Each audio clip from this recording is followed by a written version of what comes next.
Brandy, have you heard from Lenny? I have not. I've texted them twice today. Okay, well, it is 6 o'clock on Tuesday, December 9th, 2025, and I'm called this Lacey City Council work session to order. And so far, who's present here in chambers is myself, the Deputy Mayor, Councilmember Cox, Councilmember Vasquez, and Councilmember Dunning. I'm not sure about Councilmember Greenstein, but Councilmember Stedman is not going to be with us this evening. I also want to acknowledge that we, the City of Lacey, are on the ancestral land of the tribal people of the Treaty of Medicine Creek, including the Nisqually Indian Tribe and the Squaxin Indian Tribe. With that, can I get a motion to approve this evening's agenda? Move to approve the agenda as published. Second. It's been moved and seconded. Is there any discussion? Seeing none, all in favor of that motion signify by saying aye. Aye. Is there anyone opposed? Then that motion unanimously carries. We have an agenda. First up is public comment. We've received one written public comment that's going to be part of the record. No one has signed in for public comment, but if there's anyone wishing to give public comment tonight, please step forward. Seeing none, then let's go on to our first agenda item, which is our 5-year economic development strategy proposal. We were going to have Eco Northwest, who was going to come with us and be here with us today, but as we know, we've had flooding all across Western Washington. It's been absolutely crazy, and so they made the smart decision of not trying to traverse. I'm not sure if you could even made it up here today, but we're glad to have you here online as we go through this 5-year economic development strategy proposal, and I'll turn that over to the Economic Development Department and Eco Northwest. Good evening. Before we turn things over to Eco Northwest, I'm Sarah Schelling with Community and Economic Development, and tonight we're here with Eco Northwest to present the final draft of the Economic Development Strategic Plan. So Eco Northwest, Brittany and James were last here with you, I believe in April of this past year, to provide an overview of the project as well as some background data that was going to be used to develop the plan. And to give you some process on the way forward for the plan. So tonight is really the culmination of a year-long effort to develop actionable strategies for economic development in the city of Lacey. Tonight we are going to have a 2-part presentation. First, Brittany Badgett and James Kim are going to present the plan to us. We'll have a little bit of time, I think, in between Brittany and then staff. Staff's has a brief presentation as well as a Mentimeter poll, so we can begin to talk about council priorities for the 2026 Economic Development Work Plan. But before I turn things over to Brittany and James, I want to turn to the audience and recognize Michael Cade from the EDC, who's here tonight. The EDC, both Michael Cade and Sean Moore, both provided great critical insight and feedback, both as interviewees and as members of our advisory panel for this strategy, and we want to thank them for their continued partnership, participation, and support, both for this plan, as well as all the other ways that the EDC supports the City of Lacey in the work we do in our economic development efforts. So thank you, Michael, for the work you did and your participation in this plan. Okay. And with that, I'm ready to turn things over to Brittany and James, who will present the plan to you tonight. Great. Well, thank you, Sarah, for that. It's wonderful to be with you virtually. I wish we could have been with you in person. I certainly didn't expect this. We did talk about, oh, we're scheduling this in December. What if there's bad weather? But we're on the front end of it, so I'm sure we'll be fine. But here we are. So I do appreciate staff being so supportive as we were looking at some conditions and hearing about some standing water and exits closed and stalled vehicles and all kinds of things. And so do appreciate your accommodation tonight.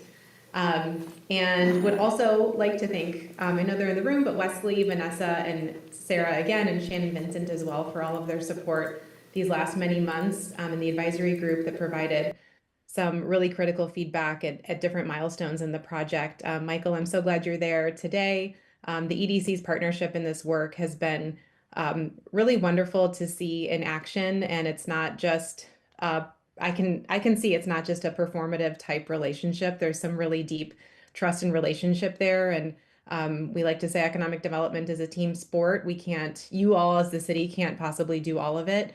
So it's wonderful to see so many of the partners jumping in on this work and seeing the value in it. So thank you for that, and we're pleased to be here. So James, if we can go to the next slide, or whoever's driving. Thank you. So today I know you received the strategic plan via email, but we are going to run through it in a fair bit of detail just to elevate some of the most important themes and then really offer a preview for exactly what Sarah was describing in terms of next steps for them. And so we can make some final adjustments if there are things that aren't sitting right with any of you. So I'm happy to incorporate your feedback. We can go to the next slide. So we'll provide, after all that, some more formal introductions, and then we'll turn it over to James to share purpose behind the project and the timeline over the past many months. And then we will co-present on just an overview of the plan and then save some time for questions. So if we can go to the next slide. So again, I'm Brittany Bajent with Echo Northwest. I'm a project director with the firm and I'm based in Portland, but worked in Southwest Washington for a very long time and love doing projects, economic development related projects in Washington. The state prioritizes economic development in unique ways, maybe not in incentives, but in other really strategic ways. And so it's always really wonderful to work with our local government partners in Washington. So it's been great to be back. And I work on otherwise local, regional, and statewide economic development strategies. And I will turn it over to James to introduce himself and then share the next few slides. Good evening, everyone. I'm James. I'm a project manager with Echo Northwest. I bring a economics background to the team, but marrying with planning work that the Echo Northwest is so familiar doing. I supported Brittany on this specific project, and I'm supporting others on economic development projects, as well as housing focused and land use focused work as well. Next slide, please.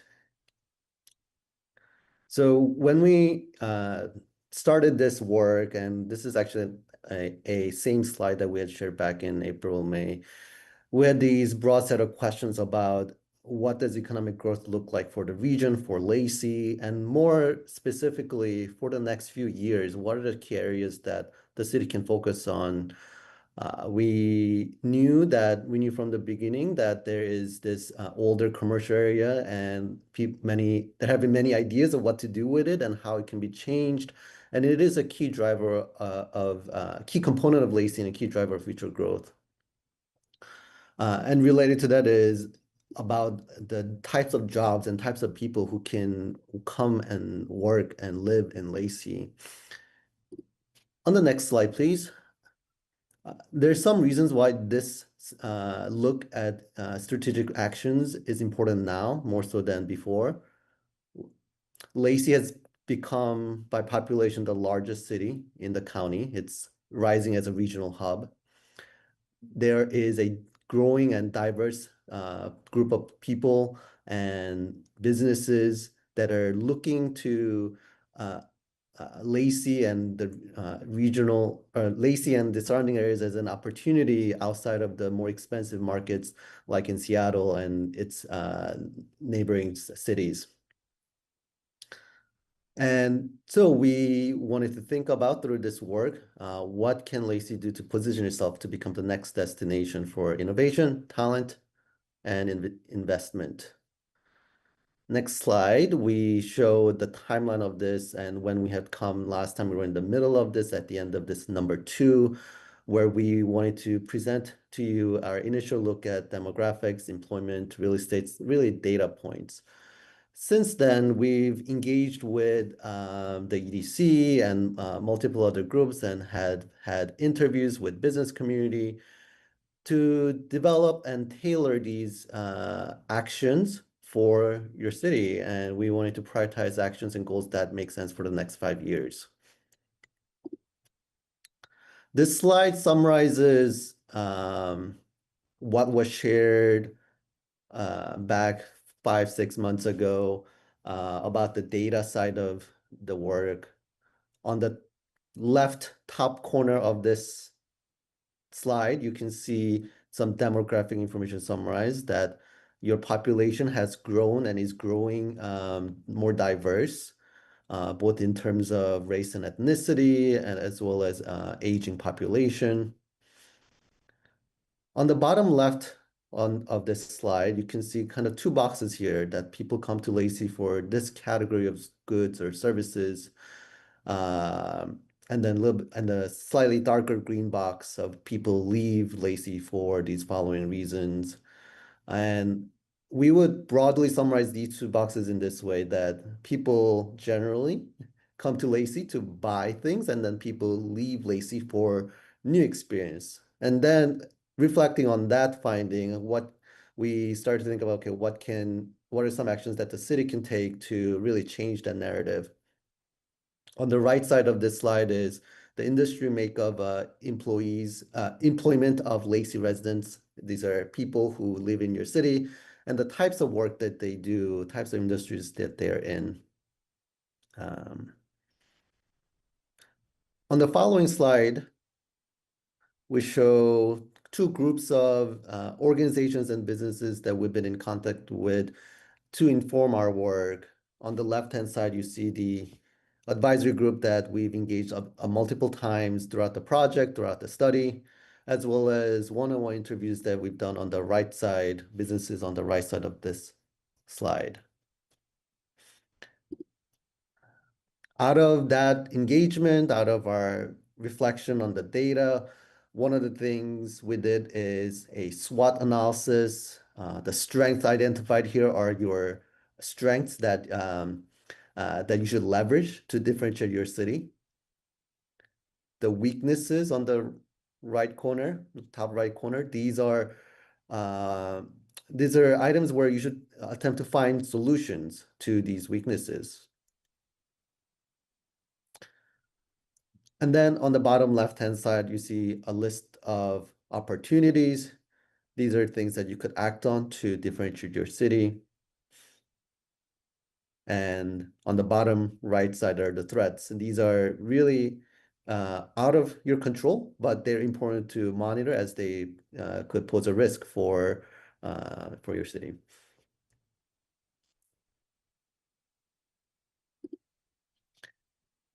Another thing that we did in our engagement with the advisory group was to attempt to come up with a vision statement specifically for this work. We've done a few iterations of this, and as maybe you might imagine, there were some wordsmithing around it, but we ultimately landed on this as the vision statement. We broke it out into two sections here. The first sentence here really captures the whole vision, and then the remainder of this vision statement provides additional detail. And I want to pause here just for another maybe 10 seconds to give everyone a chance to read through this.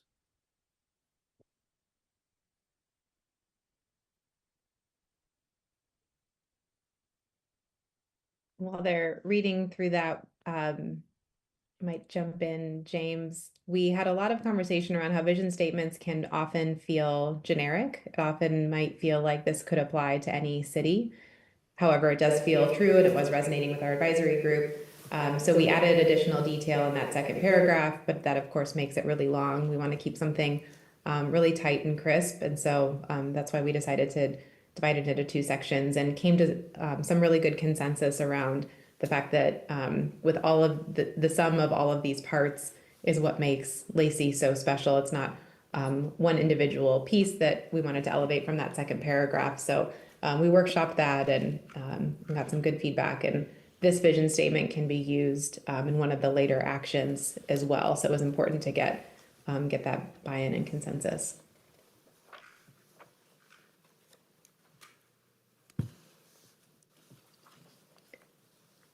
All right.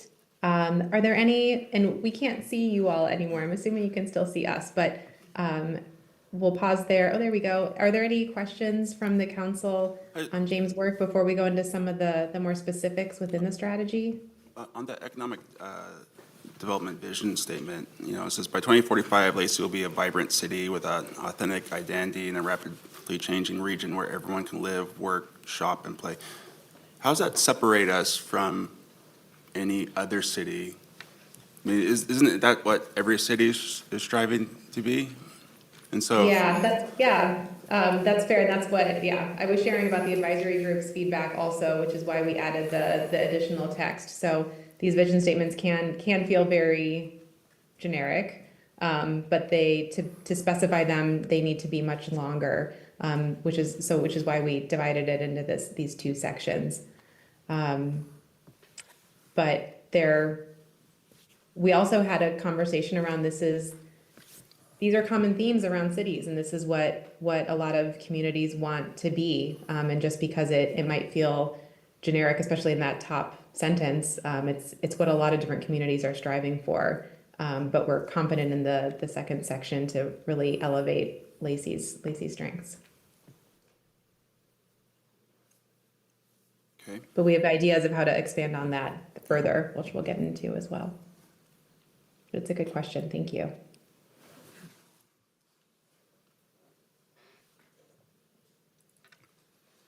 All right. Any other questions?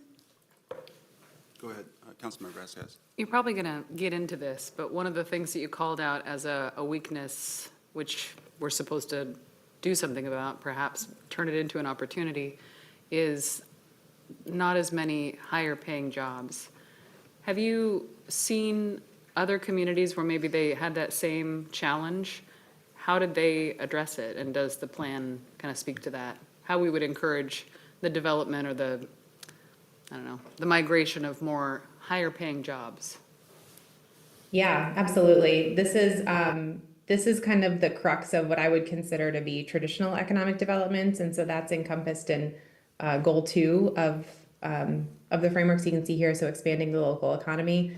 And we've included actions that support small businesses, specifically home-based businesses, and how to help those businesses expand, as well as entrepreneurs. So more of the high growth startup folks, helping businesses that otherwise want to expand in the community, and then new employers. And that would be recruitment, strategically working with Michael and the EDC.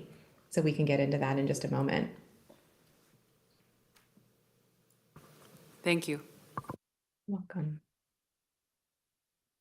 All right, why don't we move through these? These might start to answer some of the questions, and then again, we'll save some time at the end for more dialogue. So coming out of those focus groups or interviews rather, and the advisory group meetings, saw several themes. 4 of them are here. One is around a lot of interest and curiosity about how to elevate the city's identity. So we have some specific work around that. And then how to be a supportive partner to the workforce. We know that the city won't lead in this space, but how can the city be supportive? And then a lot of conversations around spaces. So as James was saying, to oversimplify things, people are coming to Lacey to buy things and are going to other places to experience things. And again, that's a very oversimplified way of describing what we were seeing in the data, but we were really grounding that with some of the engagement as well, and learning that folks want more spaces to connect and to meet.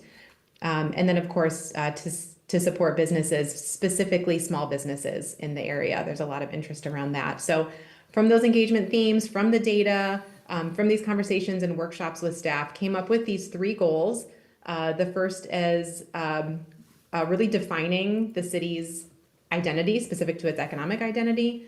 The second is around those business expansion and job expansion actions that we were just speaking to. And the third is around quality of life and how to attract people to visit and how to attract people to stay and live. So looking at thinking about placemaking and the built environment as an economic development strategy. So on the face of it might seem like something more appropriate for community development or public works or parks, but we really see this as an imperative for the economic development team to lean into placemaking to make these really special places. So let's go on to the next slide, please. And in the full report, we've included, so we do have these three goals, and then there are 4 actions per goal. And each action has a fair bit of detail, and this is just an illustrative example of what you'll find in the full report.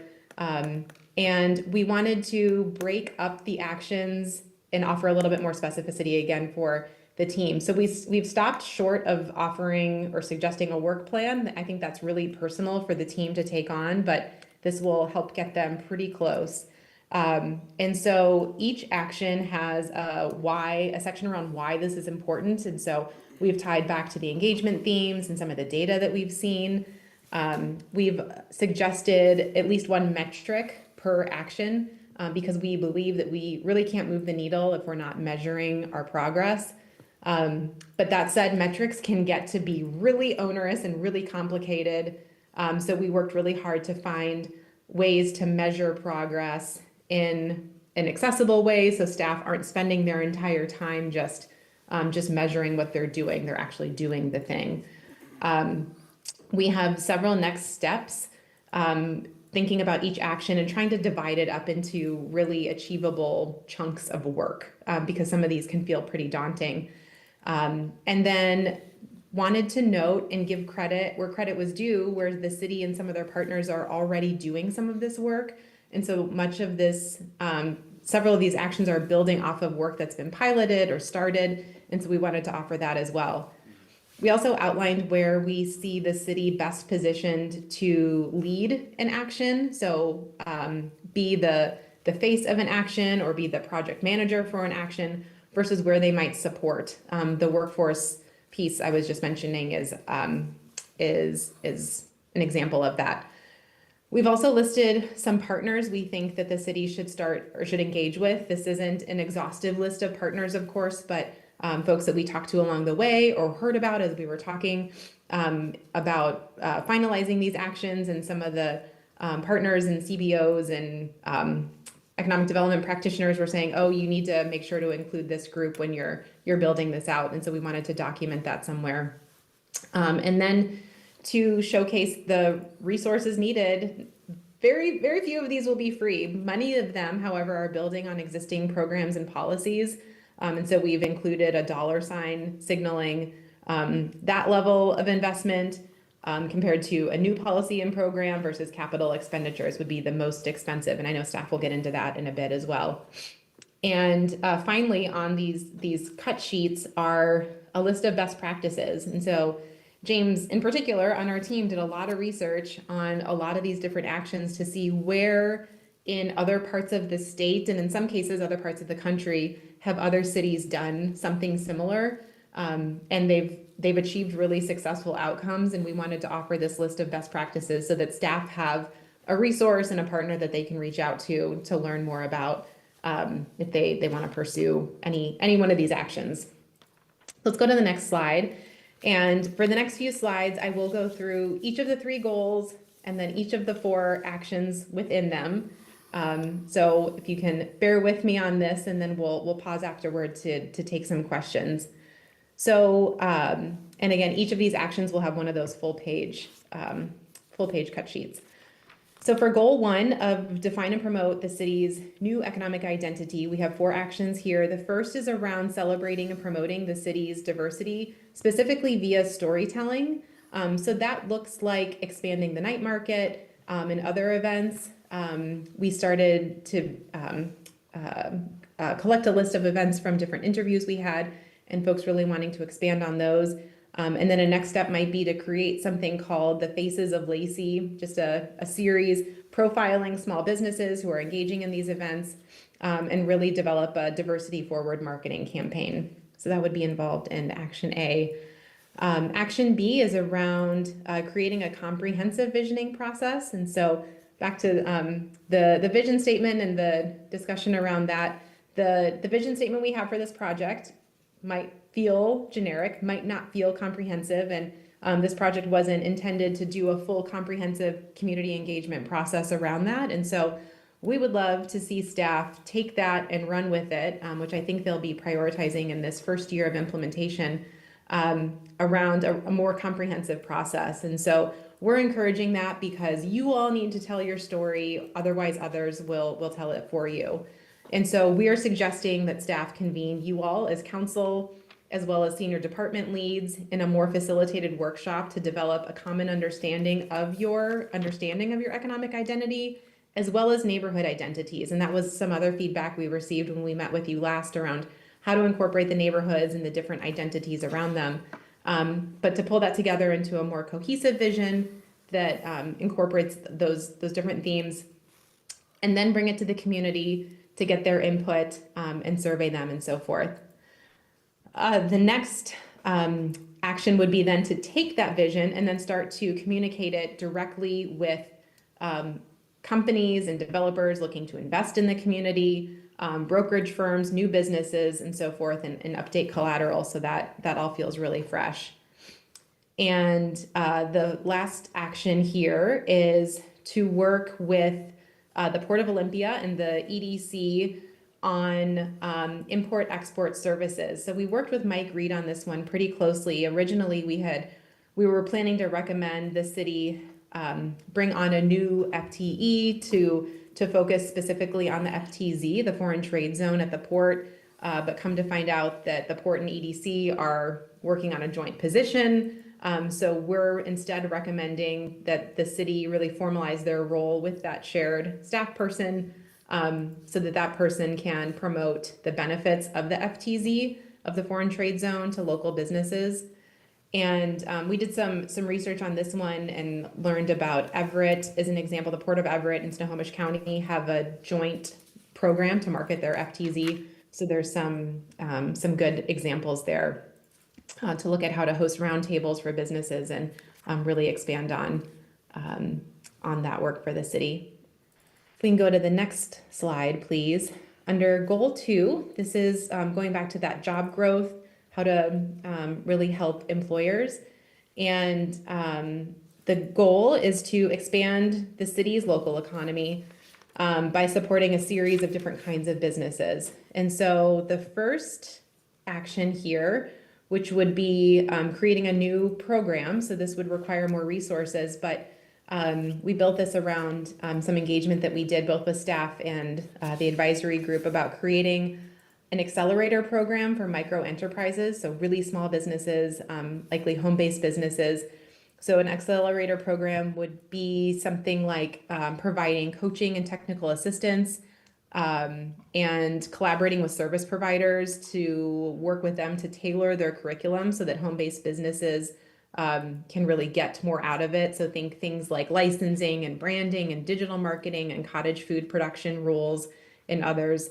And then a longer term play around really celebrating those businesses and developing pop-up spaces for them to showcase their work. So that's working with really small companies. And the second action here would essentially be to really strengthen and formalize the city's BRE programs, that's business retention and expansion. We know that the most employment growth comes from companies that stay and expand in a city. Recruitment is important also, but keeping your companies and helping them grow and fostering that environment for them to grow is where you'll see the most job growth. And so that would look like what we're recommending is developing a business resource navigation team. So that can include representatives from different departments and regional partners outside of the city to set up a protocol for really quick coordination. So when a business reaches out, you have a really clear process to address with them.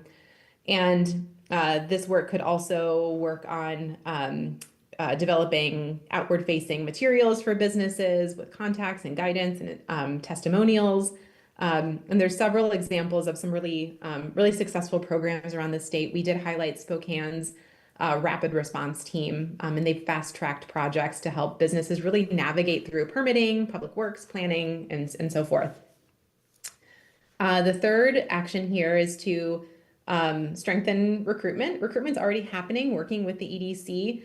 So this is very squarely in that support lane. We talked about lead versus support, and this is squarely in support, but really ensuring that the EDC has all the right information that they need about Lacey, and to make sure that sites, employment sites are updated within their tools, and then to proactively try and join them and work with them whenever they're promoting the city on business recruitment trips and meetings and things. And then to just make sure that staff have a really clear understanding and process for handling relocation inquiries. And so if someone picks up the phone and calls Wesley, Wesley knows exactly how to route that call, or if they reach out to someone else at the city, that these companies receive really consistent messaging about what happens if they want to locate there. The fourth action here is around childcare. This is another support space. We are not recommending that the city start leading in childcare and trying to solve the childcare challenge, but we'd be remiss if we did not include childcare in this strategy, because we see childcare as an essential part of economic development infrastructure. I think that was really elevated or really revealed during COVID, and learning how much of a role that childcare plays in economic development for parents to be able to get to work, and it's a real workforce issue. So the EDC and their roundtables like the Walla Walla Valley did to collaborate with multi-sector partners. So we have some examples there. And then, but what we think the city can do is to really work with planning to identify if there are regulatory adjustments that the city can make to support childcare centers, or anticipate different needs that are related to site design and infrastructure. So there's both support roles and I think some proactive things for the city in that one. If we can go to the last goal, please, goal 3. This is all about quality of life and creating that special place and places to attract both people visiting the city and talent. So meaning people that would move to the city to live and work here. So we know that in this world where people can increasingly work anywhere, we need to think about how to make our communities really vibrant. And Lacey has all of the bones to do it, and you'll see it in this this action. So the first one, and I believe staff will talk about this a little bit more tonight, but really supporting experiential retail and entertainment, specifically looking in Midtown. So if there are zoning code updates that might allow for temporary uses, there's a lot to look at with this one, specifically in land use and zoning. We've offered a few examples in Everett and Tacoma that had different permit programs we think might be worth looking into further. But we know that people are already shopping and spending money in Lacey, so let's give them some experiences to do as well. The second action here is all about open space. So the Karen Fraser Trail we see as a real catalyst for the city, specifically the Depot District. And we also see this as over 2 miles of opportunities for trail activation, things like public art, like murals and sculptures, or interactive signage that could be on the trail. And after presenting this to your planning commission, got some big interest in this one. So some folks are pretty interested in this. But we also did highlight an example in Bellingham, and they activated their waterfront trail system to generate a lot of momentum with some entrepreneurship activities. And so there's some good examples there. In this third one, we're recommending to invest in a year-round gathering space and programming space that can enhance residents' livability. We heard so much that quality of life is key, and there's a real thirst and hunger for third spaces. And so that place, you don't live, you don't work, but you can play and meet and convene. So there's some great opportunities there, specifically with a permanent location for the food truck depot, and some storytelling around those third spaces, thinking back to the vision and how to promote the city. And the fourth is to look at incentives. Washington doesn't have a lot of tools in its toolbox, but we think there are a few ways the city can play in this space with either utility rebates or supporting small and underrepresented business owners, There's a great pilot program in Bothell with their Main Street program and pop-up shops that help entrepreneurs access affordable space and share utilities and technical support. So there's some really great models that we think the city could look into there. So in that example, instead of paying traditional rent, participants in that program contribute a share of their monthly revenue while also accessing workshops and peer roundtables and some neat things there. So if we can go to the next slide, please. So this first year of implementation, I should say, and I should have said this sooner, that this is a 5-year strategy. We had a 20-year vision, but these actions we're recommending be completed in 5 years. But this first year is really around launching some foundational actions, which Wesley and the team will run through and then start to build this momentum. Years 2 and 3 are around deepening these partnerships and scaling pilots. And then years 4 and 5 are to evaluate and revisit what is working, what isn't working, what actions might need more resources or what don't feel like priorities further. So holding that space and knowing that these things will adjust and be responsive to different market pressures. Go to the next slide. So we can pause here and ask for some questions from council. Otherwise, I know that staff want to walk through a few that they will be working on, so we can get into some of those in a bit more detail as well. I'll first go to Counselor. Do you have any questions? I think, go ahead. Maybe not a question for the consultants, although I really appreciate kind of the skimmability, the accessibility of the report that you've created. It's very easy to sort of follow one plank, one recommendation to the next, so thank you for this work. But the question I think was for Rick, or maybe Vanessa.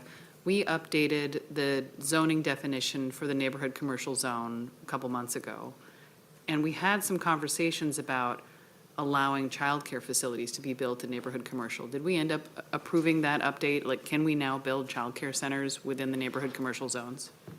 I don't know if Sarah knows off the top of her head. I'd have to look up the code, but we can. Okay, the answer is yes.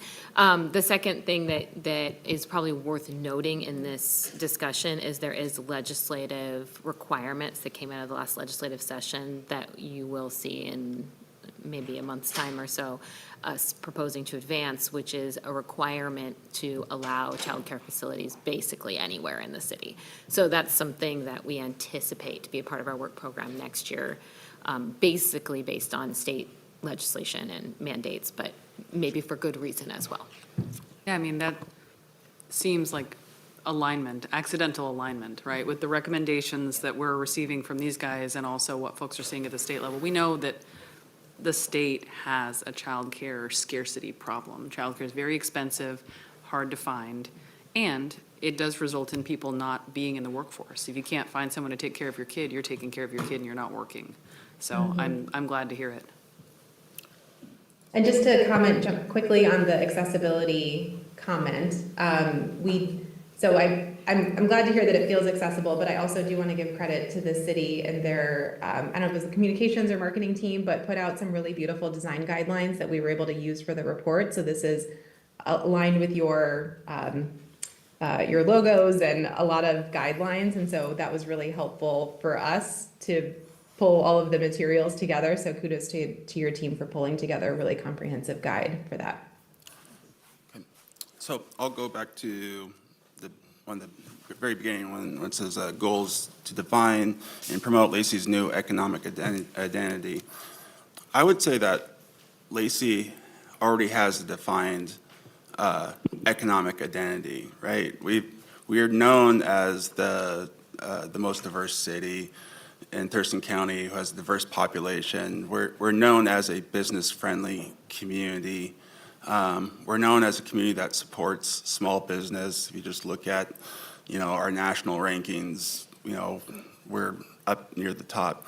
So I don't think we need to define a new economic identity. I think we just need to promote our existing economic identity. And that's a big, right? I mean, I just think we need to do a better job of promoting what we're really already doing. So that's just my first step. Because when you go through a lot of your plan, these are things that we've actually been working on for quite a long time. I mean, I went to China with Michael Cade, back in 2011, to do the import-export, work for our region, and specifically brought, Lacey information. And now I have, ever since my email is clogged with a bunch of emails from China. But what's happened, though, is we sort of gotten away from it a little bit, right? I mean, we have a really good background. It's just, it takes a constant dedication to it. And I think once COVID hit and everything is we've just sort of been kind of coasting. And I think the number one takeaway is, like, we know what to do. We just need to start putting resources to it, number one, because I'm sure Michael Cade's sitting over there, like nodding his head. Yeah, we're like, this is stuff that we really know about and are focusing on. For example, on the child care situation, Lacey, well before we were on council, recognized there's a child care shortage and actually started child care facility right here in Lacey. And we don't really talk about that. It's not something we really promote. It's been a huge success. And if it wasn't for the Save Lacey, we wouldn't have that facility. What we do need to look at is, well, that's not enough, right? We need to continue to focus on, and do we have existing community spaces that we can convert to childcare and help support that way to make it easier and expand it? And yeah, actually we do. We do have community spaces. We may have space right here in City Hall, right, that could possibly can be converted over to childcare. And so that's a discussion that we need to talk about and say, when do we start pulling the trigger on maybe some of the existing community spaces that we have? Can we set it up for some of these spaces for childcare, for little rent, where however we want to design it? In the Karen Fraser Trail, we've talked about that. I think we do need to figure out some ways to better support amenities along that trail. And of course, we are trying to work on our community spaces. We definitely realize Hunter Park, the over by in the Depot District, and some other key spaces in Lacey. Do they have all the amenities that are necessary to attract families and people to go there? And once they're there, is there retail spaces nearby so they can go there with families and then go get an ice cream, or so on and so forth like that? I am interested in we always hear incentives, and you talked about Washington State's not a great place when it comes to incentives, and you did list a couple things. Is there a specific incentive that you've seen that's been very successful in other cities that we can easily come over here? Is it just waiving permit fees, or what kind of incentives do you think is something that we should be laser focused on to have the biggest impact in Lacey? Well, when I've talked to businesses both in Lacey and outside of Lacey, removing barriers feels more valuable than adding incentives. And so I'll say that first, but and Washington is limited in constitutionally limited in the incentives it can provide compared to other states that just offer money to private enterprises a lot. So Washington can't necessarily do that, but I would take a look at Bothel's example. James, you might have more to say on that one. I know you worked with that city specifically, but incentivizing businesses via space and shared utilities and support that is free of charge for them, I think can make a world of difference, particularly for these micro enterprises and really small businesses. So I think that would be a really smart place to start. Okay. I mean, that is another thing that we've been talking about for a long time. We know there is a lack of small startup retail space in the entire region. And at one point, we were hoping to partner with the port to purchase some property that we can, hopefully turn into these smaller spaces with shared utilities and really give businesses a quick startup. But that didn't pan out for numerous reasons. But I'd love to re-engage with the port and see if we can find something along that side. I do think the bigger things out there right now, of course, it's the foreign trade zone is. We have sort of lost. That was a big thing for quite a long time. We do actually still use it, and a lot of people don't even know what our foreign trade zone is. But I do think there's some expanded opportunities on that.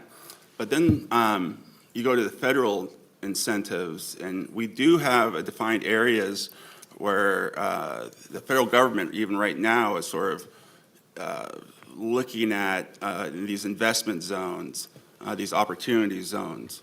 And sure enough, our opportunity zones happens to go along our depot district and possibly into Midtown, right? And so, there's dollars incentives attached at the federal level for these. And I know this administration in particular is really sort of pushing that. And so I would like to see that at the sort of the top of the list. Let's look at what's in the toolbox, what's accessible now, and let's be sort of laser focused on that. I'm just wondering what your opinion is of my 2 cents.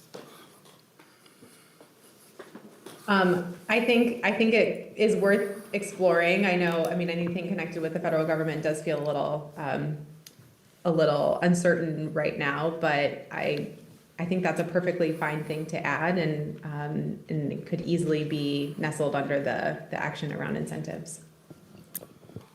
One thing I'll maybe add too, because there is a lot of good tools, some of it's validating, some of it's work we've been doing, some of it's some newer stuff.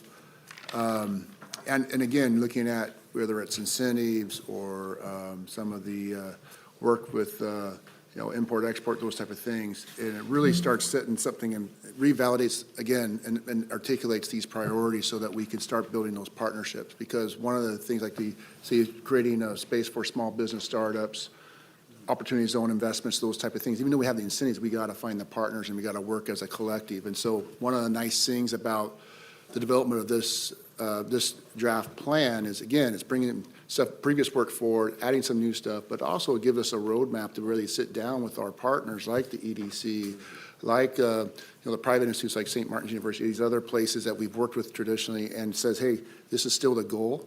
And again, going back to the comment about the economic identity, yes, we do have everything that the mayor says. We're small business supportive, we work for entrepreneurism, but we also want to continue to put out that message that we are those things, as well as trying to create like the Midtown Innovation District, Quaymouth Village coming on. So we got to be able to figure out how to make sure that that's relevant and start defining some of the identities to attract people to these spaces so that they have the lifestyle and entertainment as well. So again, this sets the stage for us to go out and work with all the various partners, start getting some momentum and finding those people that can bring these investments to us.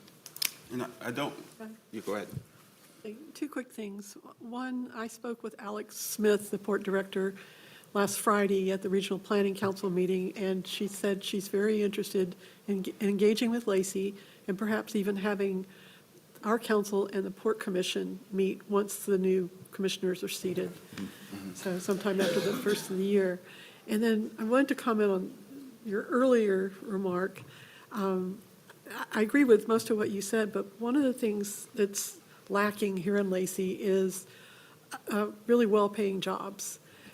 And I think we need to find our employers who are offering those jobs and find ways of leveraging that to attract like kinds of businesses. That's the, I think, the weakness I perceive in attracting that here. And I think without that, we're going to struggle. Well, and the other thing I'd like to do, or get back to doing, is shortly after I became mayor, I decided, let's go out and talk to our top Lacey businesses and see how they're doing, a check-in, is there anything we can do to support them? The EDC set that, worked with our economic development team and to set up those meetings. And those were very, very productive meetings. I mean, we immediately goes, oh, you need this? Well, we actually have that right here in Lacey, and make the connection. There's nothing that beats that one-on-one, city talking to a business owner saying, how can we help you? How can we expand? And I think we need to sort of get back to that. We did it for a while, and we had lots of success, and we just it kind of got lost in the shuffle. I definitely think that's something we need to continue to do. I know we definitely mentioned it here in the plan that, Faces of Lacey, that can be maybe a part of that, number one. The other thing that we sort of went over real quick is about this whole Midtown and getting an informal group together to talk about how do we promote, so on and so forth. What that really is talking about, and it's something that the city manager and myself, we've been trying to start that process, is what we really need is a Midtown Association, Lacey Midtown Association. And having an official association qualifies it for some state revenue, like B&O tax revenue that can go straight to the association. That is going to require some dedicated work and some funding, and hopefully the help of the EDC, since he's sitting right over there, to pull that together. We have sort of thrown it out there with a couple major employers in Midtown. We also sort of talked, with, of course, a major player in Midtown, which is SPSCC, and said, what do you think about this? That will take some, yes, council, we need to do that, support that, start that, dedicated funding, whatever they need. I think that's extremely important. I think that that will help a lot of this Midtown identity sort of situation we've been in a long time. Now we finally, we have Lacey as a Midtown. Well, it requires a lot more than just sort of Lacey naming it. It requires all the businesses and everything else, all the players within that area to be sort of focused on that. And that requires direction from our city, funding from our city saying, should we do, yes, do that. Yeah. And I'd like to see that, not just in our plan, but as a next step, let's do that. And that's something, again, some of the work has been done. A lot of that work is born out of, if the council member or I've briefed in the past, the Woodland District Strategic Plan. It was one of the 24, 28 recommended steps was to eventually create some type of association out in the Midtown area.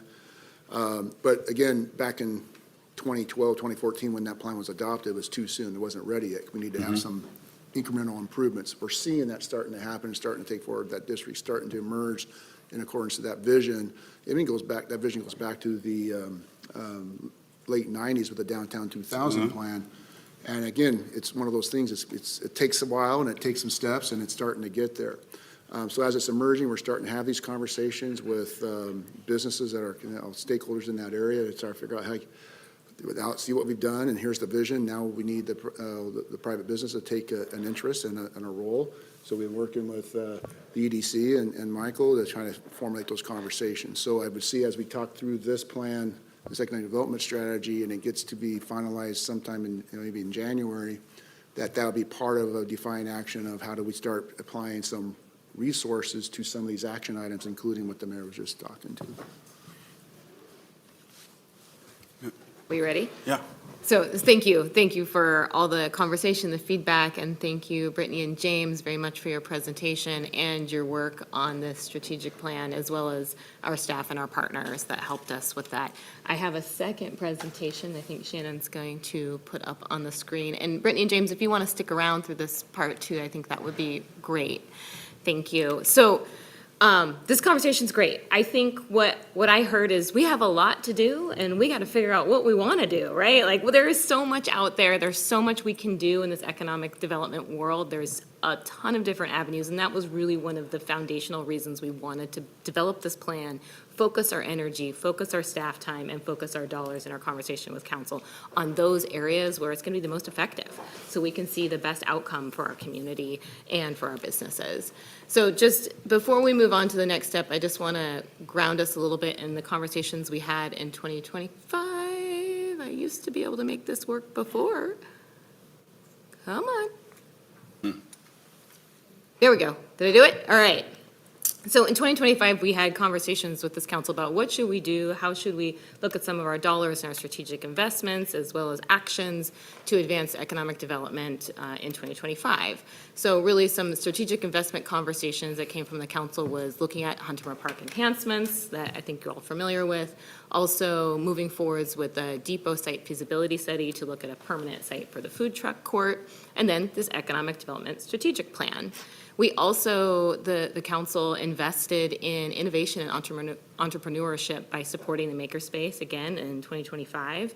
And we have continued to work with the Makerspace, with the EDC to, I've been on the board for the course of this last year, as well as providing staff support where they've needed that throughout the year. And then some other contributions from economic development perspective was the continuation of our night market, which I think has been, fantastic success. I think the community has really received that well, and we'll have a presentation from Sway at the next council meeting, so I won't get into the weeds on that, but that has been going really well, and that really helps uplift those really small micro entrepreneurs and small businesses within our community and gives them a space to show what they do and to make some money.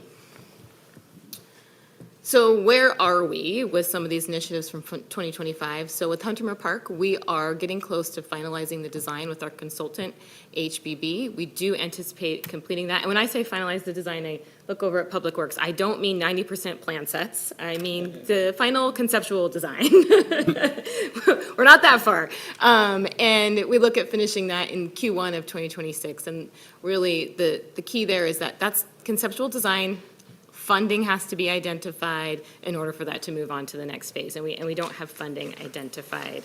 But I also want to pause here and say we are, at least in this year, still investing in Midtown. The 7th Avenue roundabout that's in the budget proposal is there, and that's a significant investment that is really connected to economic development in the Midtown, albeit capital, it really does help. So not to say we're not investing in Midtown, it's just the dollars are going to a different project. Well, start like the yard, right? Isn't Yes. it the yard is coming on board to that Yep. area as we're developing it? And so there will be more, like the third spaces conversation that we had earlier, like things like that are starting to arrive. But the question I had was about the plans for Hunter Park. One of the versions of the plans had updated playground equipment in it. Do you know if that's still included in the whatever percentage conceptual design that we're So going to we get? had the one that we presented to council in 2025 had a water park not water park, don't use that word. Splash pad. A splash pad. I take that back. I take that Just a back. water feature. A water feature. I'm like, nope, wrong word. Interactive water feature. Thank you. Now, That's the now you're word. getting really, that's like, Again, I just want to clarify, a splash pad has like a spray park type element. Yeah. This is really. this has one founded- little fountain. that Now, goes because, in. it's just something's- Non-parks person over here speaking parks language. But yes, interactive water feature to replace the play structure in that conceptual design.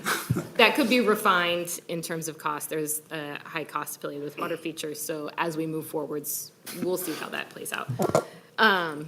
So then the depot feasibility study, we are getting close to issuing the RFQ to look at providing professionals to come and do the study for us. This work will move into 2026 and be a part of our 2026 work plan as we move forwards.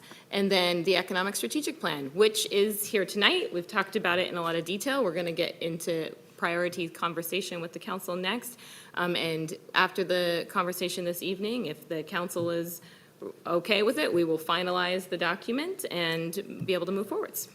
With that, I will hand it off to Wesley, and I think we have a hopefully fun engagement. Before we go on, since you're here, do you mind coming up and being our Lenny Greenstein for a second, Michael Cade? And as you do, just one little clarification on the playground equipment replacement. When we originally built Huntermer Park, we had the rock boulders, or kind of climbing rocks for kids. And so I just want to clarify, And that we was. still do. And we still do, and those are due for replacement. So we thought with this design concept for Huntermer Park, that we could also incorporate replacement of that into a different style of, climbing features, not a traditional playground set. So just before we go into our next discussion, since the EDC's here and he's been, they're right here in Midtown and they've been such a big part. Is there anything so far that you see as a glaring, like missing, or you want to add before we go into our next discussion? I know I'm totally putting you on the spot, but I mean, you live this every single day, obviously, so. Actually, there isn't. I think it's a really good plan. I've done more than just a thumbnail sketch, walk through it. And we've been focusing a lot of our thinking and conversation and strategies around how do you create an entrepreneurial ecosystem that is truly innovative? And I think what you've done here is you've identified staff resources and the council projection of activities and focus that allows it. I found it interesting. I was not anticipating hearing the conversation this evening about your identity and how kind of the business community views. I think that is a huge asset for this community. And I think it could be something that that you can certainly say, we will be the center for innovation for Washington State.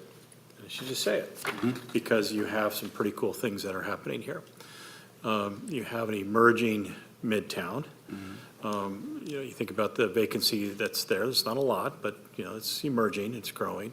I think 5 years from now, it's going to look a lot different. You have a university that is actually absolutely committed to that. And then you have made a continual support of the Lacey Makerspace. And if you look at some of the metrics coming into those two schools, or Lacey Makerspace, I consider it a school, it's pretty impressive when you start thinking about the metrics of the companies that use that now and kind of revolve around it. We're not going anywhere.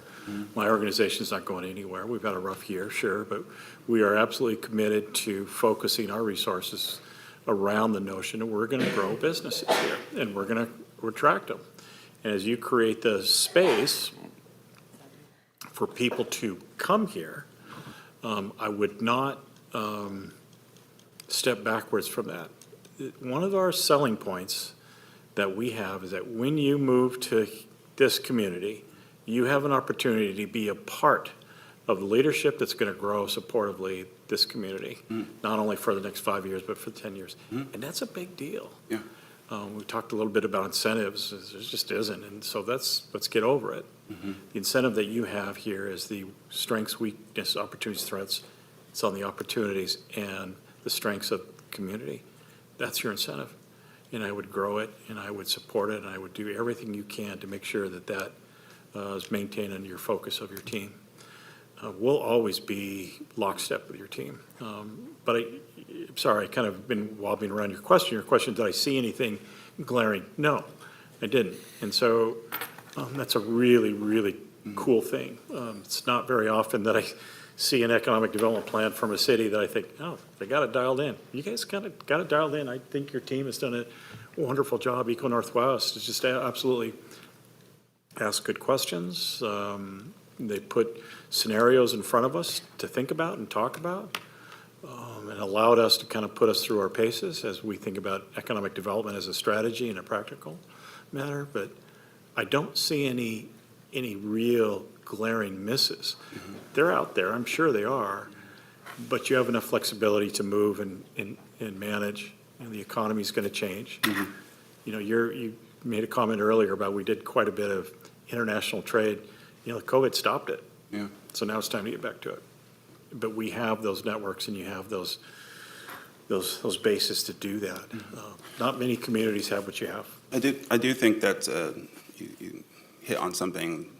We have the ability where if a new business is coming in, to like hold their hand, to make sure they're feel part of our community, to make sure that they're set, they're, you know, workforce training, everything, all the way to, you know, a year later saying, thank you for being here in business. And that's sort of the old Lacey way of doing things is, you know, supporting them while they're here and making them feel part of this community. And then they buy in, they're like, okay, you know, and then they start giving back. And I think that we can't lose sight of that. It's just so important. Yeah.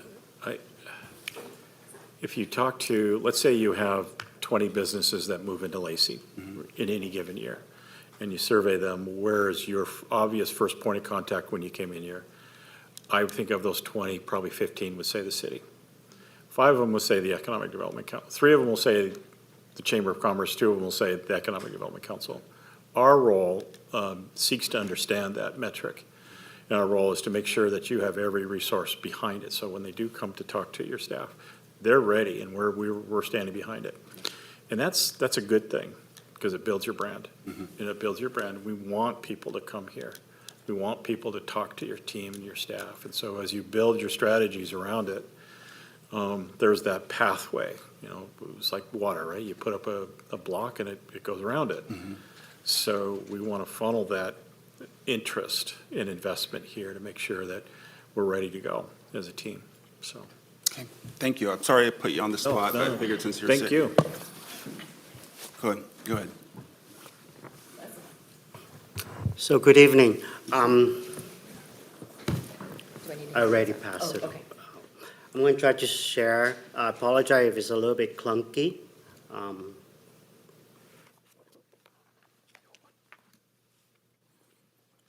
me turn it around. If you haven't used Menti before, it's pretty cool.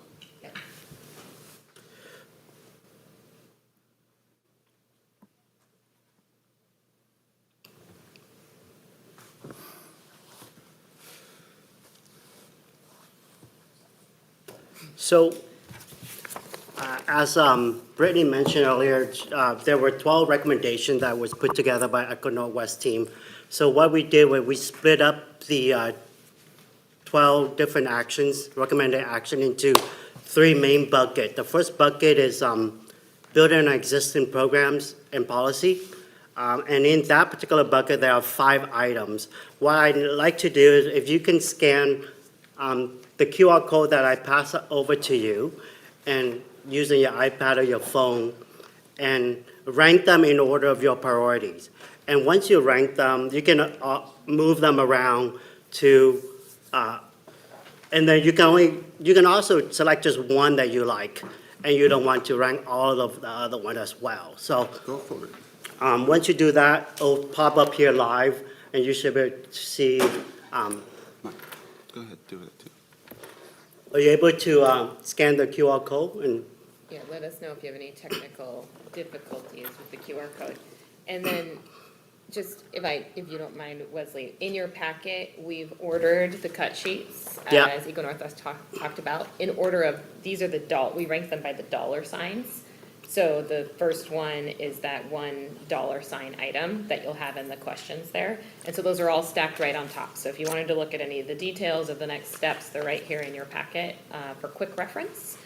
And really our goal and objective here is to really get a gauge on the council on what you all think might be elevate to the top in terms of 2026 priorities for economic development work within the city. This is just a gauge, not a decision-making moment, so just a gauge. And then we have some ideas that we will float at the end as well. right, and I was reminded by assistant city managers. This is not an official vote. This is just a ranking and polling of, we'd like to know, what are your priorities? Call this a straw poll. Yeah, straw poll. Exactly. Have everyone had a chance to rank?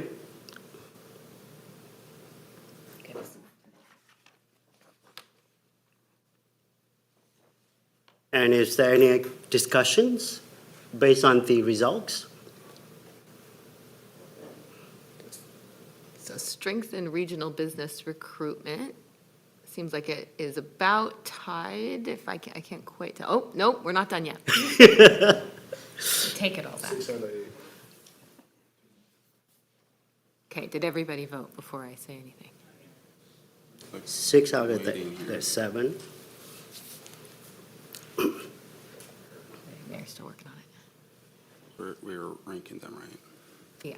The tally's right there in the bottom right corner. Yeah, it's 7 out of 8. I think mine's like, is mine waiting? Oh, I see it. It's yeah. covered up there. Who's the eighth? Should just have 7, right? Did everyone submit? Okay, Counting red. are we good? Any discussion? We look like it's, the overwhelming winner is 2C, strengthen regional business recruitment and support. I mean, I think the top 3 are all really important. I mean, the promote cultural events and community storytelling, we have a pretty good, like, track record of doing that. And then I think we have already adopted our economic development vision. It's like, more like implementing it. So, yeah, I think that's pretty good. Thank you, Mayor. Any other comments or for discussion? Okay, so we'll move on to the next bucket. This one have 3 recommended action. If you can just look at them, rank them in order of your priority, and then we can see the results once you do that.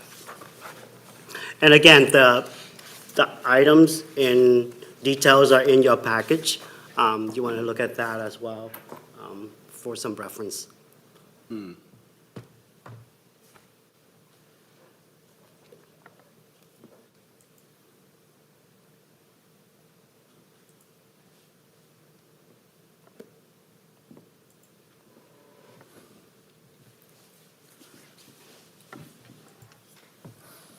It looked like most have been voted, so it seemed like foreign safe zone is the priority here for this particular bucket. Any discussion? I mean, I think we sort of need to do all 3, but I think, communicating Lacey's economic identity is really important because that's sort of for all other business to come. I think we have some big opportunities in the foreign trade zone, although right now with, like, maybe it's better because of tariffs. I mean, I'm not even sure what I know I'm looking at you, but I mean, is because of the whole tariff situation that foreign trade zones are more appealing? Yes and no. I think what's happening is that people are expanding their understanding of their business model. And so as they start to look at their business model, they are looking at foreign trade zones as an option.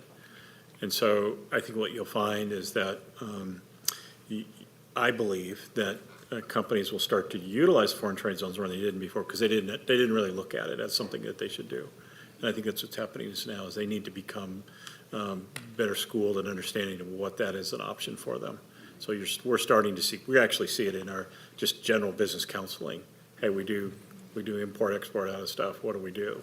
So that's what I'm seeing. And so on the last one, the home-based business and micro enterprise, right after COVID, during it's like during the Biden administration, we saw like a lot of money going out, and so this huge need for supporting bandwidth and making sure everyone has access to the internet with high speeds and, you know, is there anything we can do to make that affordable? And then I haven't heard anything.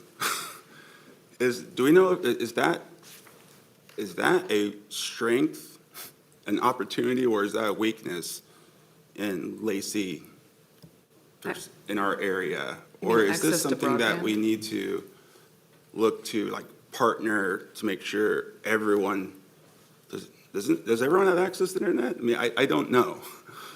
You know, that's something that's developed over the years in terms of how the community's grown. And I know if you go back to some conversations we had with businesses, I don't know, 10 years ago, the thought about getting data up to Seattle, and they had, you know, they used the 350 model. They had to drive their truck up to deliver data.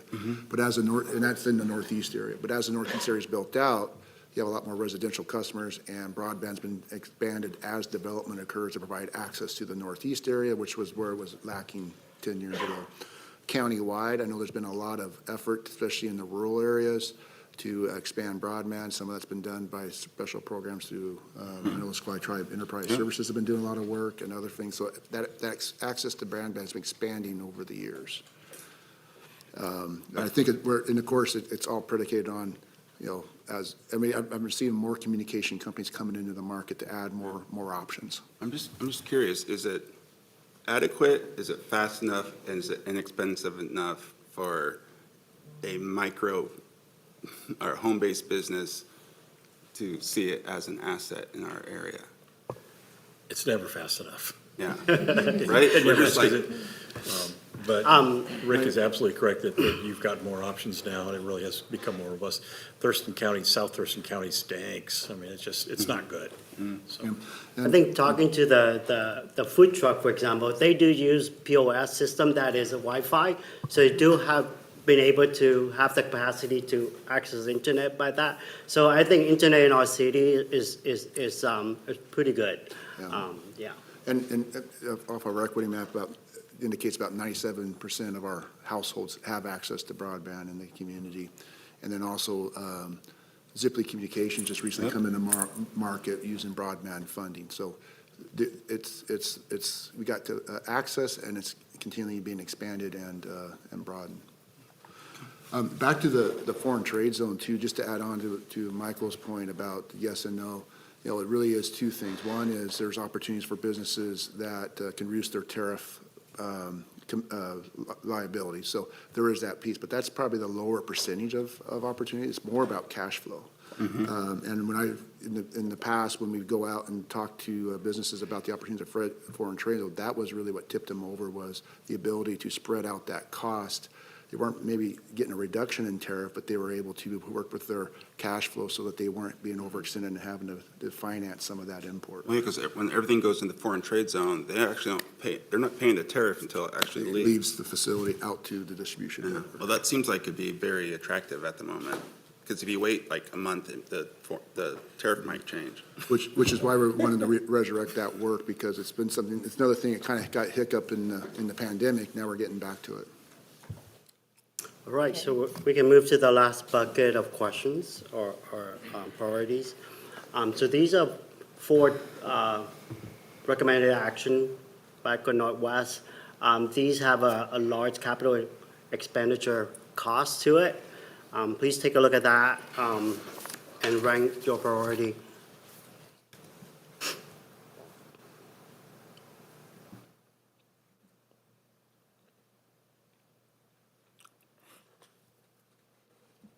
We can only pick one of these? You can rank them all.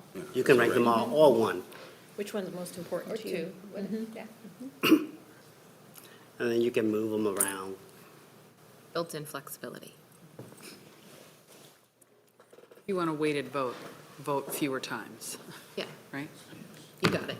Yeah.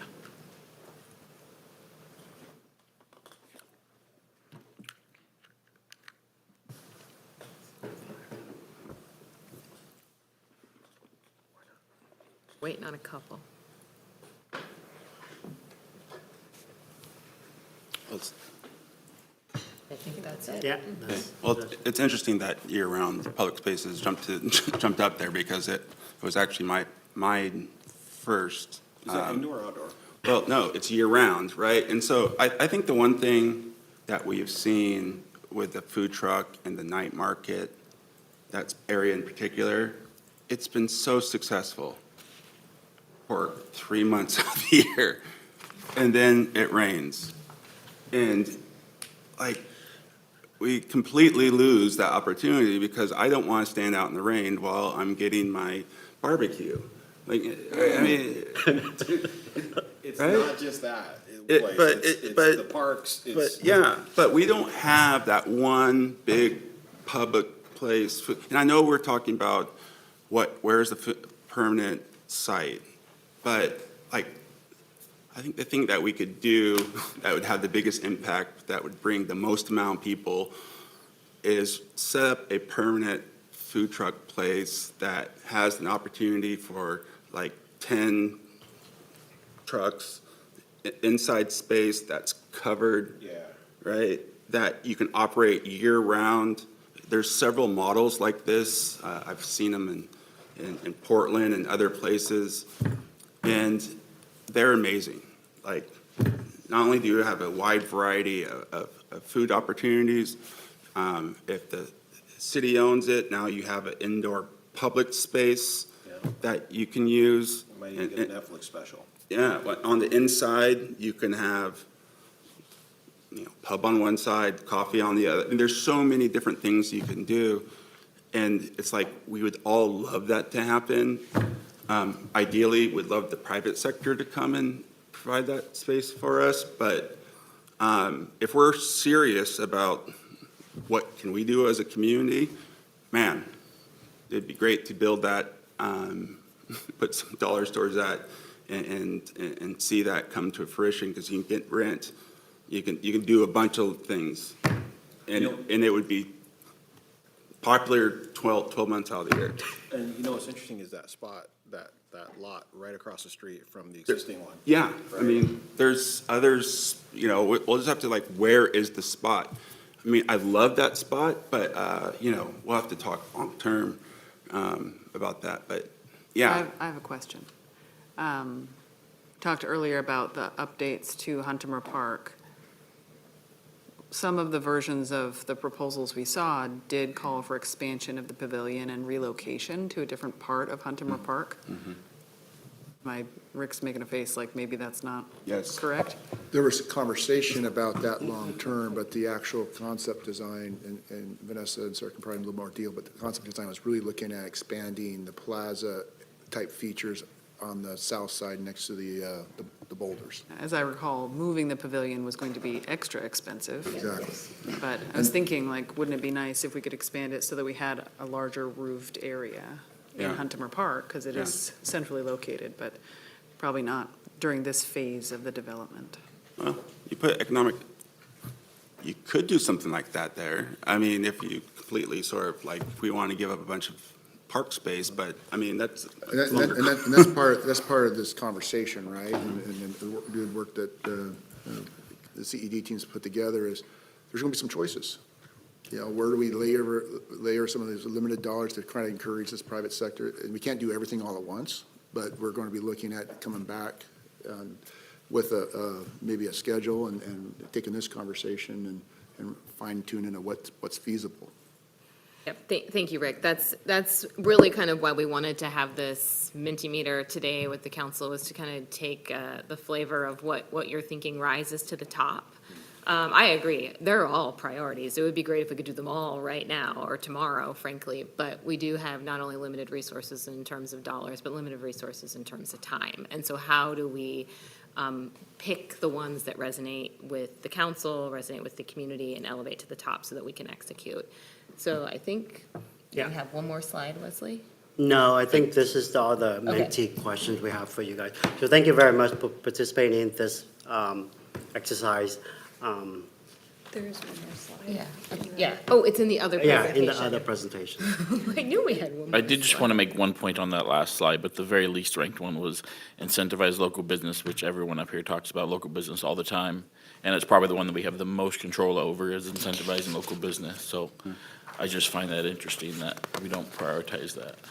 Well, I think if we can come up with an incentive, like, it's really easy to say incentivize local business. What does that mean? And I think that's where we sort of run into, like, yeah, it's great to say, but what does it look like? And that's why I asked that question. That's why I have difficulty with this conversation. I'm trying to take something out of this.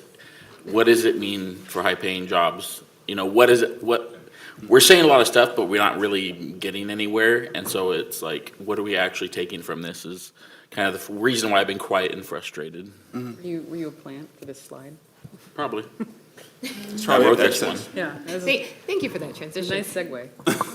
So this was more about, this was what staff kind of elevated to the top for staff, not that we were tied to this, or this is what we have to do, but I'll hand it over to Wesley to kind of talk about the 4 that elevated to the top for us. Yeah, so we look at the 12 recommendations from Econo West.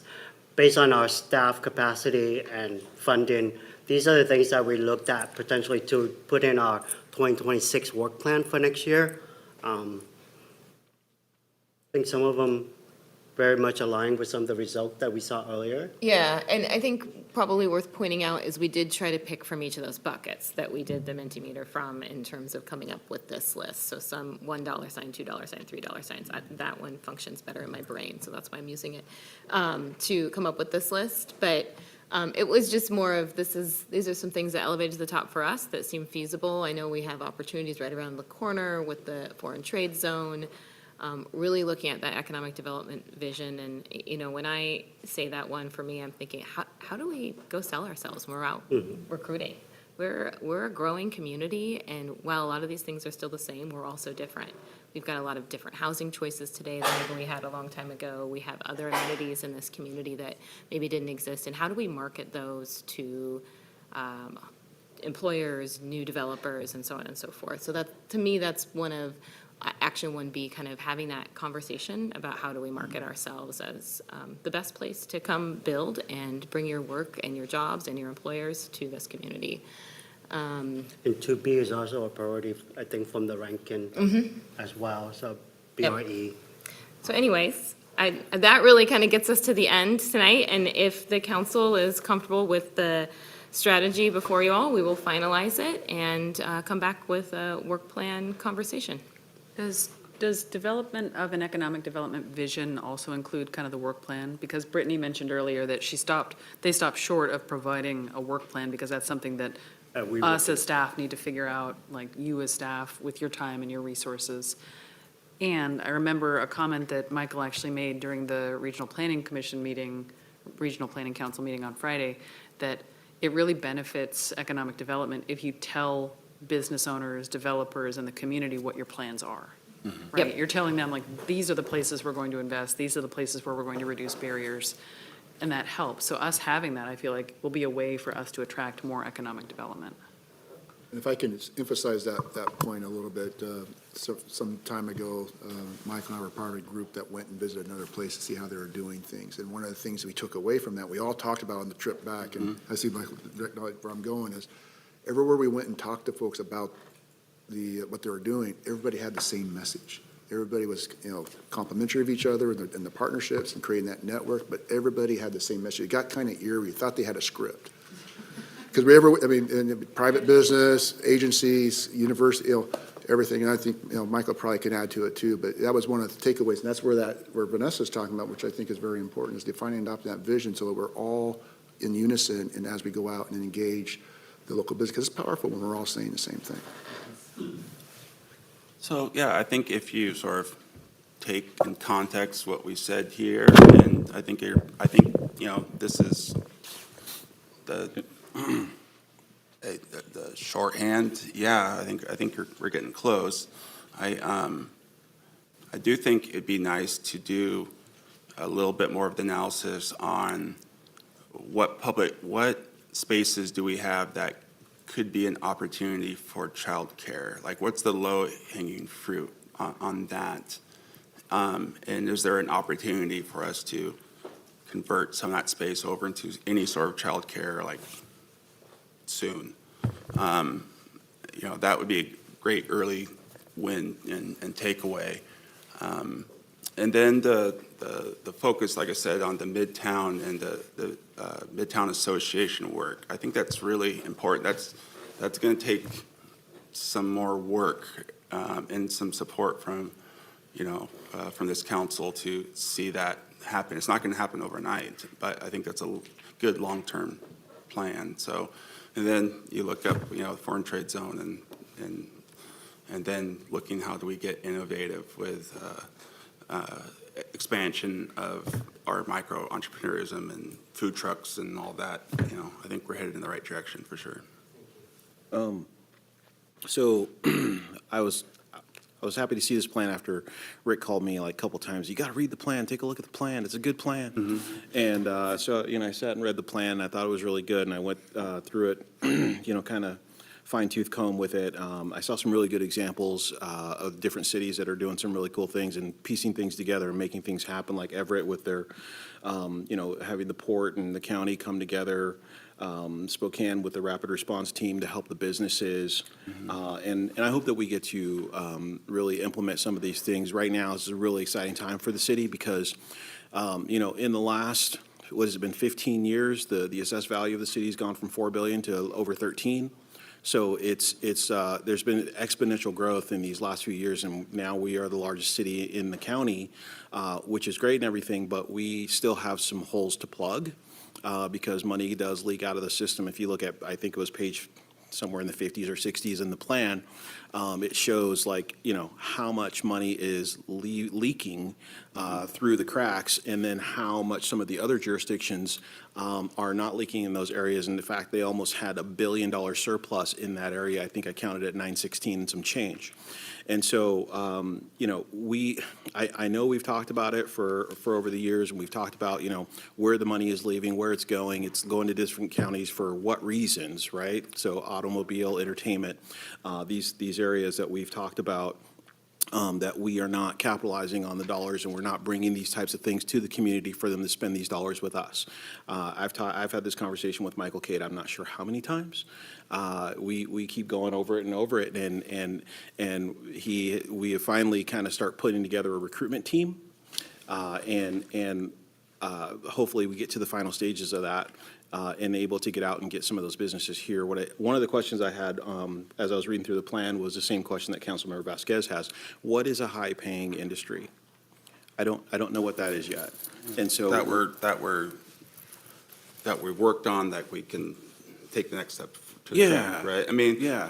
I think some of that's in the healthcare side, and we do have a healthcare hub. It's one of the hubs that we have. I guess a lot more communities are having that. But the other stuff, it's so hard because it's so specialized. I think what we really need to do is do we have the conditions for those companies who want to invest here?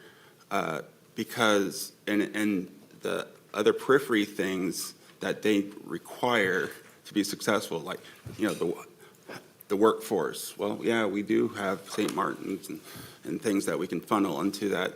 But, one of the things that we found out real early on when we were talking to some of these larger businesses in Lacey is man, I don't even have a restaurant when clients come into town, or I can go and take them to have a good steak. Well, it's Ricardo's wasn't quite there yet, and so I think as we've grown as a community, we've done some of that, but that's why the recruitment side is so important. And that's why we want more higher-end food in Midtown. What can we do to support that? Because the businesses need that. The other thing is we don't have a 3-star hotel in here either, right? And so that makes it difficult. And these are the growing pains of a city that's going from our size to the next size. And I've watched other cities do it. In Kent and Auburn and Federal Way and these different places where they were able to, take Pacific Highway and make it one long stretch of very similar looking things, but also the childcare issue. I know that Michael Cade is on the board for the Thurston childcare. And I have literally pointed people to some of the DCYF dollars, help them kind of, navigate that system a little bit. So again, these are some of the growing pains that a community our size has. It's going to be a heavy lift to get past this next hurdle. And I hope that, everybody who's been identified and even some of those who haven't are willing to kind of help us get the work done. Okay, yep. I would be careful with thinking about how things were versus how things will be moving forward. And I've heard childcare brought up like 15 times tonight. North Thurston was down 161 students this year. Olympia is projected to be down 1,000 students over the next 10 years. I know we keep bringing this up, and we were bad for a while, but keep in mind, our projections are not actually to grow more. There will be more children, but the numbers will be declining over the next decade, and our population is moving in that direction. So this is where I'm saying, like, we are based around military, we're based around state employees and local government employees and warehouses in Lacey. So we need to define who exactly we are and support that versus ideas of what we could be, because that's fundamental changes that we have no control over. We have no control over if they're going to build a complex across the freeway. So we need to do more focusing on reality than like, oh, this would be nice if we had a 3-star hotel, but we don't. So let's focus on what we actually can do. And I think that's where I get really, really frustrated, is talking about all the things that could be great when none of that's within our control. We also have the most buildable lands. Well, and you bring up a interesting, huge economic point that I haven't heard discussed once tonight. We are a military community, period. And has historically been a very stable source of residents, income, economic impact, right? Because they get, unless the government shuts down, they get paid.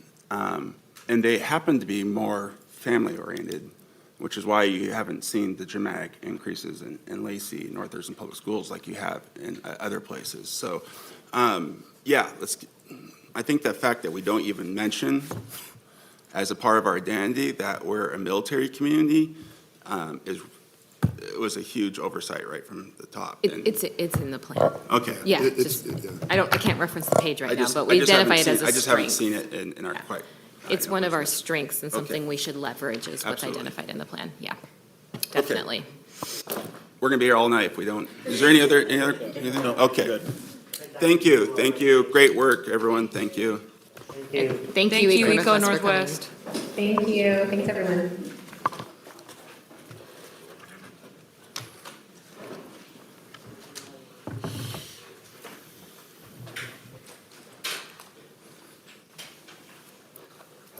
So next up is our water resource presentation. Sorry that took so long, guys.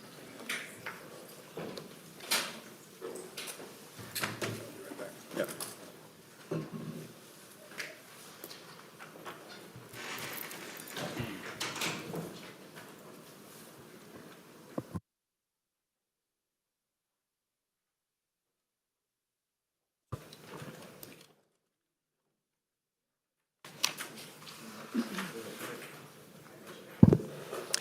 Good evening. Congratulations. Oh, thank you. Your appointment to the chair of the Public Works Committee for the state, right? Yeah, Public Works Board, yep. Yes, that's you. really amazing. Thank you. Yeah, and so yes, I'm Vince McGowan. I'm the Water Resources Manager here in the Public Works Department. Thanks for taking some time tonight. Thinking about the presentation that you all just had, we often try to stay as utilities off the radar. We don't want to be noticed because it's usually something's going on with the utilities. So it's really nice to have the opportunity to come here tonight and talk about what we do in the water resources space. And it's not just water resources, the Division of Public Works. It's a lot of people at the city working on our water utilities. I'm here tonight with our Stormwater Engineering Manager, Doug Christensen, and our Utility Capital Program Manager, Terry O'Neill. So we're going to kind of share the presentation here. And what you see on the screen really is, this is on our website, our landing page, And it's really the mission for water resources. So we're centered on working with the community to ensure we are using our limited water resources wisely, protecting them from pollution, protecting properties from flooding. That's being tested right now. And ensuring we deliver the highest quality drinking water possible to current and future generations.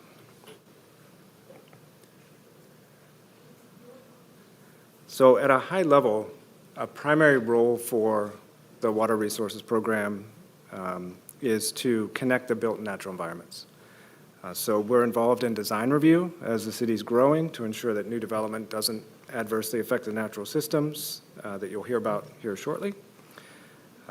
We also manage numerous capital construction projects every year to repair and replace our infrastructure, to expand it, to ensure that we're up to the task of supporting growth.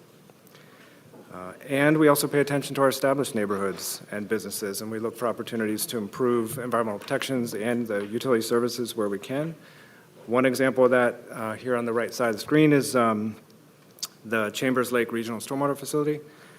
This is a series of constructed wetlands that protects Chambers Lake and the adjacent natural wetlands from polluted runoff from a really large area of the city that was developed before stormwater regulations were in place. Also provides excellent habitat and great walking trails if you want to see some local wildlife.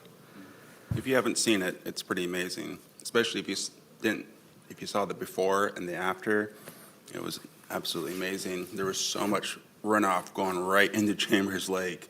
And then after this amazing design and implementation, now it's a beautiful, beautiful part of our town that you come across and you're like, where did this come from?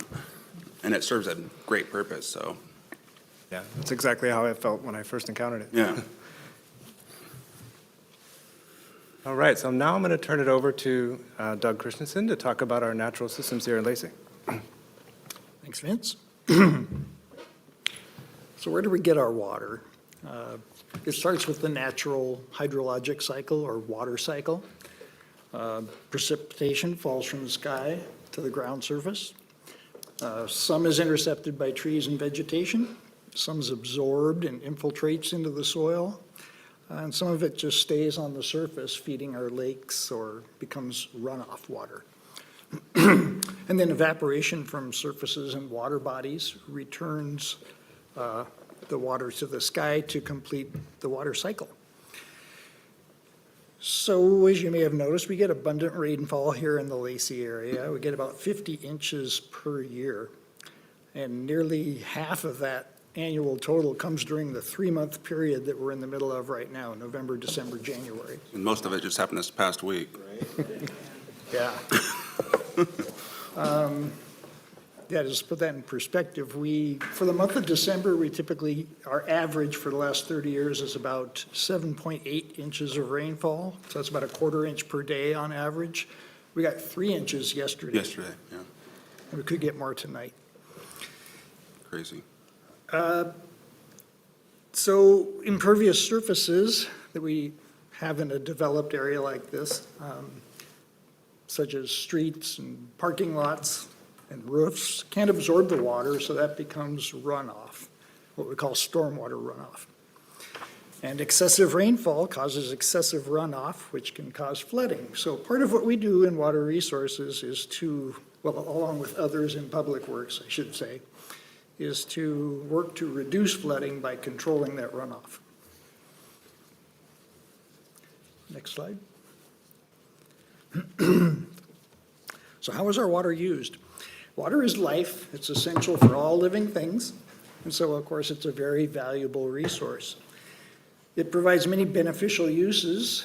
So for people, for our pets, for the forests, vegetation, gardens and yards, agriculture, wildlife, and of course fish and other aquatic life all depend on water.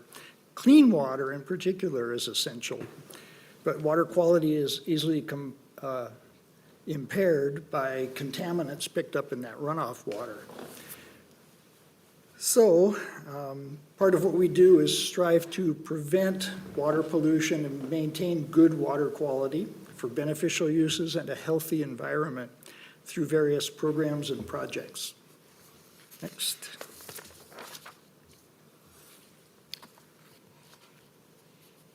So this map shows in black the outline of the city of Lacey, our city boundary, and highlights some of our surface water features, which are all in blue.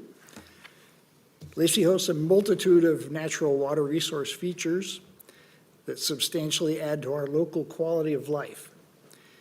The many lakes, wetlands, ponds, and streams provide habitat, water purification and storage, and infiltration to recharge groundwater aquifers, which of course is our primary local source for drinking water. All these water features are hydrologically interrelated as a complex natural system. Nothing's really isolated. Our primary surface water system in Lacey is the Woodland Creek drainage system, which flows right through the heart of town. It starts at Hicks Lake, which is the highest lake in this system, and slowly drains southward through a large wetland complex and reaches Pattison Lake at the south end there of Lacey. From Pattison Lake, the flow turns northward and goes through more wetlands and under Mullen Road to Long Lake on the east side of Lacey. Are there any culverts between the lakes that need to be upgraded? There are culverts to get water underneath, like roadways in particular. In fact, when you go at Mullen Road under the train underpass there's flow beneath there that's trying to get from Pattison Lake to Long Lake. Yeah. We used to have a lot of flooding there. Yeah. But we've made improvements years ago that helped alleviate that. I know that like a while ago, there was a big incentives from the state to sort of update your culverts, and there's some dollars behind it. I was just curious, is that still an issue on the Woodland Creek area? I mean, I'm trying to remember, is there any chances of Woodland Creek flooding at any point? Or have we ever got to that point anywhere along the way? There's always the potential. Yeah. Actually, the water levels have been low lately. It's only filled up in the last month or so, really. There hasn't been any flow in Woodland Creek from Long Lake northward. Yeah, it was totally dry there for quite a bit, and Lake Lois was in really bad shape, and especially this summer. And I talked to this city manager about it. It's like, man, I've never seen it go like that. I mean, it seems like it needs to be dredged or something, because that's the unhealthiest I've ever seen Lake Lois in my 50 years of being around there. So Well, rainfall's been low. It's been low all year, really. We're quite a bit below normal. In fact, if we have a normal December, we're still going to have substantially below normal for the year 2025. yeah, If I could respond to your comment on the culvert replacement program, that was specifically prioritized by salmon-bearing streams and fish-bearing streams. And so in terms of the priority, our culverts, just a couple, Sander Pacific Avenue, and then Martin Way, I think there's one other, wouldn't qualify. I mean, they're too far down the pecking order at this point in time. I do remember that being a fish-bearing stream at one point, but it's been a while. They need water to get up to that far. So Woodland Creek really begins at the north end of Long Lake, goes through Woodland Creek Community Park to Lake Lois, getting under Pacific Avenue and then under Carpenter Road, then continues northward, goes under Martin Way, under Interstate 5, and ultimately reaches Henderson Inlet on Puget Sound up there on the upper left part of the screen. So that's our main surface water system in Lacey, but there are other smaller drainages. Chambers Lake on the west side of town drains off toward the Deschutes River, eventually reaching Bud Inlet. You've got to the west of Lacey, especially the downtown area here, you've got flow that goes over past Phones Road joins with flow from Olympia and goes up Woodard Creek to Puget Sound. And then there are areas on the east side of Lacey that drain off to McAllister Creek. They all end up at Puget Sound ultimately. So we work to preserve good water quality not only within Lacey, but also in downstream waters.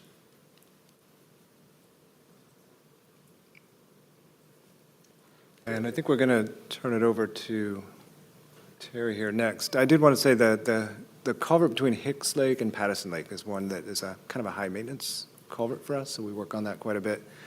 And then it is what's known as a losing reach, basically, from Long Lake down to just north of Martin Way. Woodland Creek is really groundwater fed, so the groundwater needs to come way up. I was noticing on Saturday, for example, that we had flow into Lake Lois, but there was not flow going under Martin Way yet on Woodland Really? Creek, even as of Saturday. It might be now, I don't know, but yeah, Wow. it's really late into the year. Well, that's crazy. There was a time where there used to be flow year-round. Can you talk about the jurisdictional too, that some of this stuff is inside and outside the city of Lacey? Yeah, the Hicks-Pattison culvert is in Thurston County, and it's the access to the north end towards Hicks is challenging for us to get to and maintain. There's a bar grate there that the way the water comes up, it floods. We do maintain that as a city because it's in Thurston County, but it's definitely a risk to folks around the Hicks Lake area. So something we're continuing to work with the county on to try to get some improvements there. That's a weird part of our city, yeah. All right. I've got one more. Oh, you have another slide? Yeah, All groundwater. right. There you go, yeah. That was surface That's water. one of our important resources there. Thanks, Doug. Right. So part of our overall hydrologic scheme, we also have groundwater resources. Beneath Lacey, we have deep glacially derived soils, which contain water-bearing zones at depth. These groundwater aquifers, deep below the city, are where we get all of our drinking water. We work to protect these groundwater resources in several ways. We have wellhead protection areas, which are what that map is actually showing. The colorful areas are representing time of travel to get to a wellhead. So if it's really long, you've got a large area that drains in a relatively shorter time. We've got critical aquifer recharge areas, which are they're designated areas that have soils that provide very rapid recharge into the ground, but don't do much filtering. So in those areas, when development occurs, we require them to have a little higher quality of treatment before they discharge into the water, just to protect our drinking water.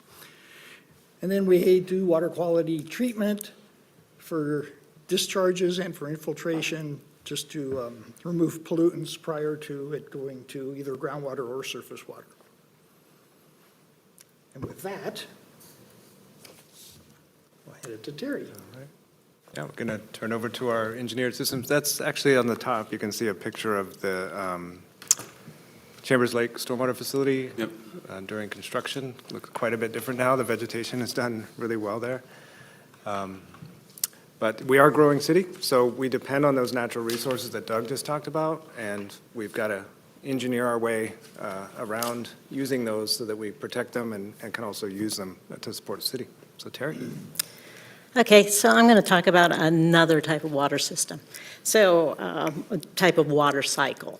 It's, so our Water Resources Engineering Division designs and oversees capital projects for all parts of the engineered water cycle.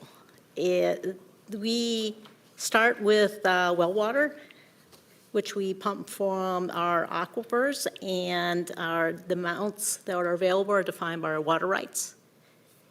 From there, the water then goes, some of the water goes into treatment facilities where we remove undesirable contaminants.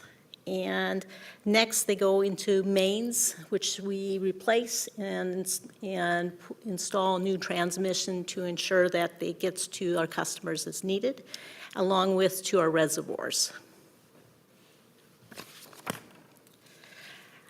Another key component is efficiency and effectively removing waste from homes and businesses. I'm sure most people appreciate it, that when they flush their toilet, it goes away. So the service laterals carry waste to either a step tank for gravity system, to step tanks or gravity mains.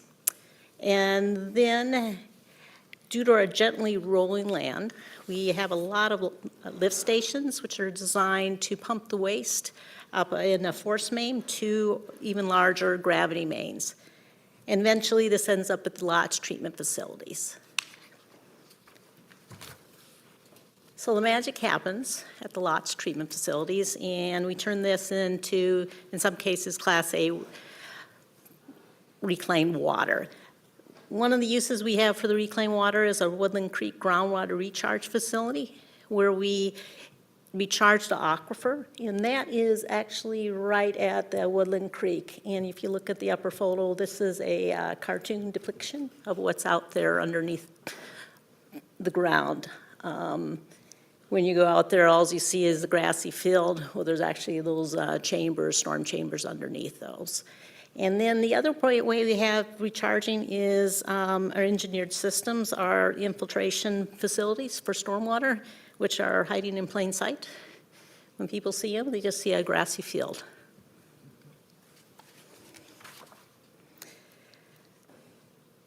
Moving on to the next critical engineered system is we take stormwater away from our streets, which are then treated to remove contaminants. And time then ticks on. And then we come full circle and pump water from the ground.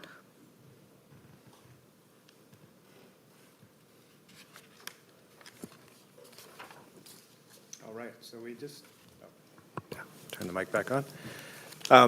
So we just talked a little bit about our natural system, our engineered system. Now we're going to talk just quickly about the people, who we are. So as I mentioned in the beginning, water resources is a division in Public Works, but we would not be successful accomplishing that mission without numerous staff across the city who have a role in managing our water resources. We work closely with all of the other departments here to make sure that we're meeting our goals and our mission with the water. Just a snapshot here of the org chart. So we've got 17 staff, 2 intern positions that are currently vacant, and then we have Terry and Doug here who are managing that. All right, and this is kind of a grouping. These are areas where we're a little bit organized. You could see it a bit on the org chart, but we've got 5 engineers who focus primarily on design and project management. We do in-house design, we do consultant design, and we project manage utility projects. We have 2 more engineers who are in the operations division in Public Works, and they focus on the day-to-day operation of the utilities. We have 2 full-time staff and 2 part-time assistants who focus on education and outreach, which we'll talk a little bit more about later in the presentation. 4 of our staff in the stormwater group provide technical assistance, conduct inspections to assure compliance with city codes, that protect our surface and groundwaters. We have 2 staff who lead our water rights, source water protection, cross-connection control program efforts. We have a lot of water to manage and a lot of infrastructure that we support. Let's see. Yeah, so we support that primarily through comprehensive planning, water rights management, and capital projects. And I'm going to turn it back to Terry here to talk a little bit more about capital projects. So each of our utilities requires planning, and it has its own individual comp plan.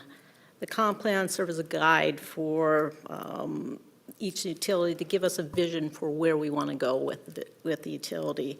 We are able to be proactive in taking care of any upcoming items such as growth, operation, maintenance needs, and then capital planning. So capital projects from these CIP for the comp plans are added to our future board, and you'll see right there as a just a snapshot of what our future board looks like. And we have 150 projects currently on our future board that are there for the next 10 years. And we have a new prioritization process that we are using to establish which projects are to be completed first, because it's really hard with 150 projects to figure out what to do in the next 10 years. So this gives us a better idea based upon 5 different goals that we put together to identify what's most critical.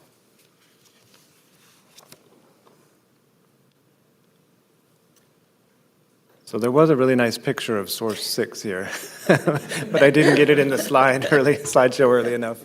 You'll have to imagine it. As you can see there, okay, so we pull projects from our our future board to our work in progress board. And we have over 100 projects on that board that are either in design, construction, or in warranty. We work closely with our operation and maintenance and engineering divisions with design, and then we hand the projects over to the engineering division for construction, and we provide design support at that time. So some of the latest projects are listed on this slide, and I'll talk about one of the projects. So Source 6 is an average project. It is something that's not, there's some projects that are less complex or more complex, so I'll just talk a little bit about this one. So Source 6 has 6 phases, which are included in the, actually starting from conception all the way to actually having a new well online. The supplemental well, we had an initial study that was completed. We had test wells that were put in. And then we had the property acquisition. You guys are probably all familiar with Gray's parcel. And just recently, we awarded the production well. The next phases after the production well are done are the pilot study that will be needed to establish the best way to remove any contaminants that we find in the aquifer. And then we will have a treatment facility / well house designed and constructed, with anticipated startup by 2030. This type of project takes 10 years. And then depending upon inflation, we're looking at anywhere from $10 to $12 million for this overall project.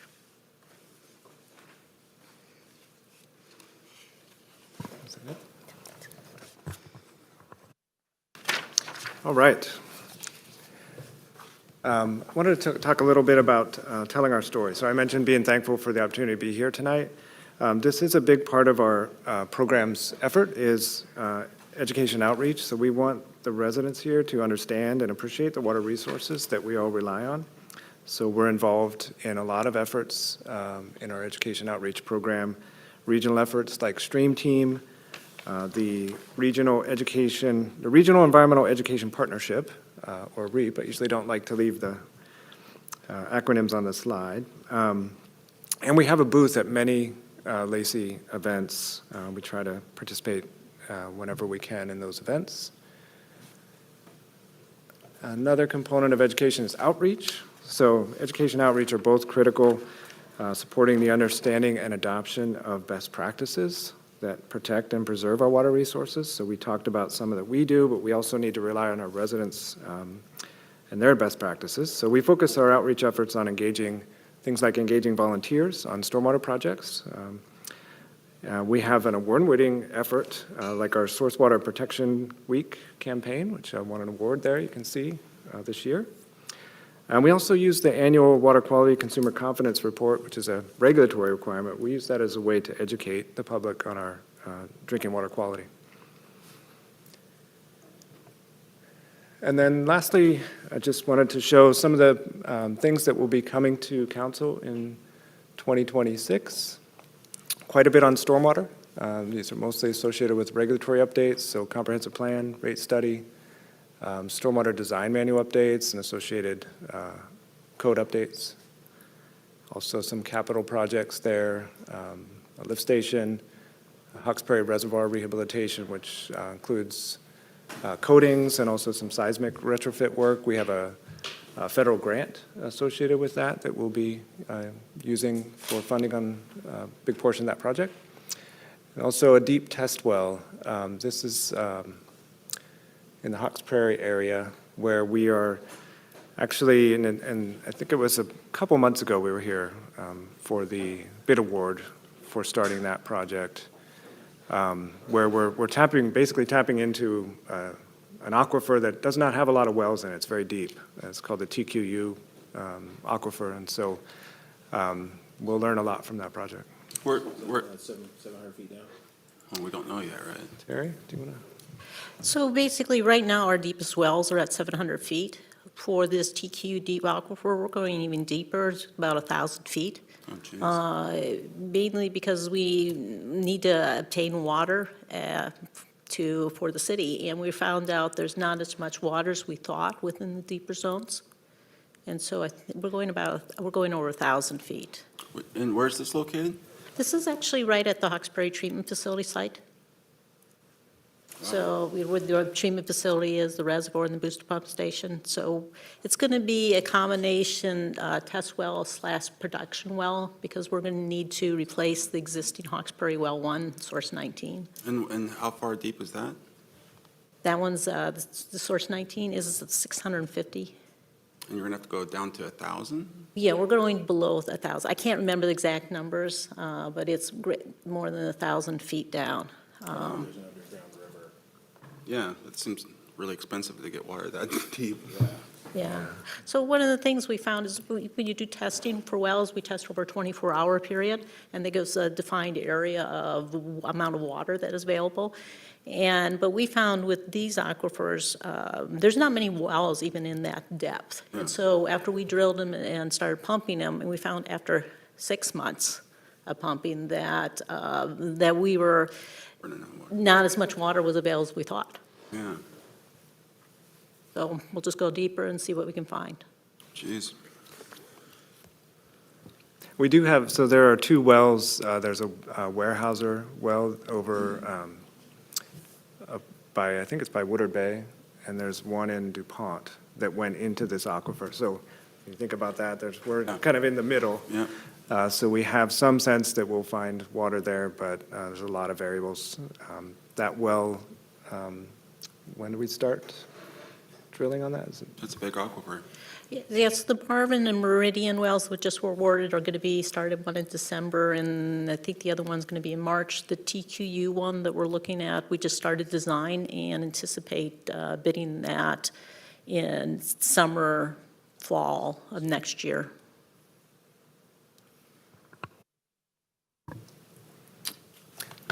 That's really it. If you have any questions, again, appreciate the time.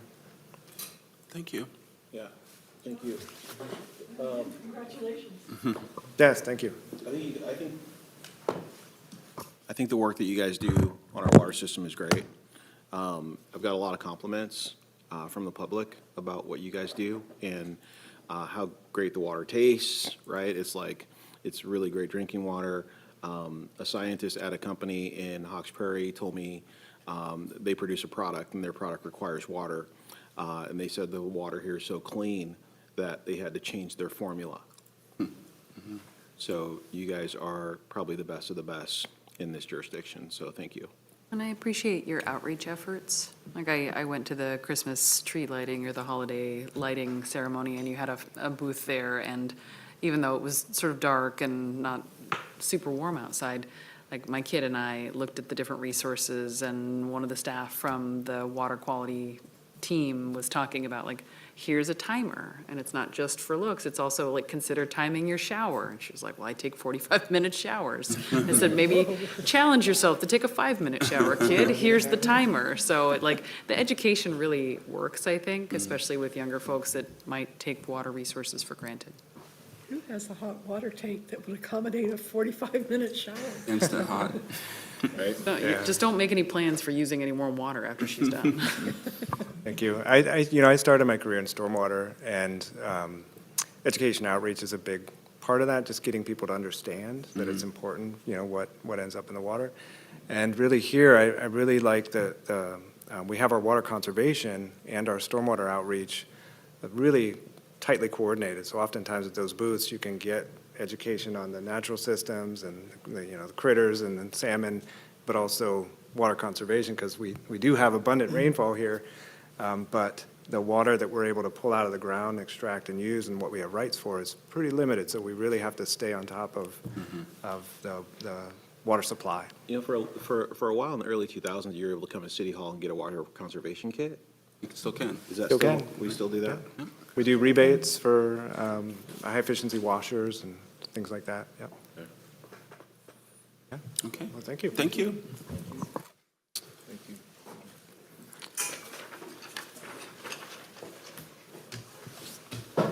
So for our next two items, we're going to talk about our B&O tax model ordinance change, and then finally our reserves discussion.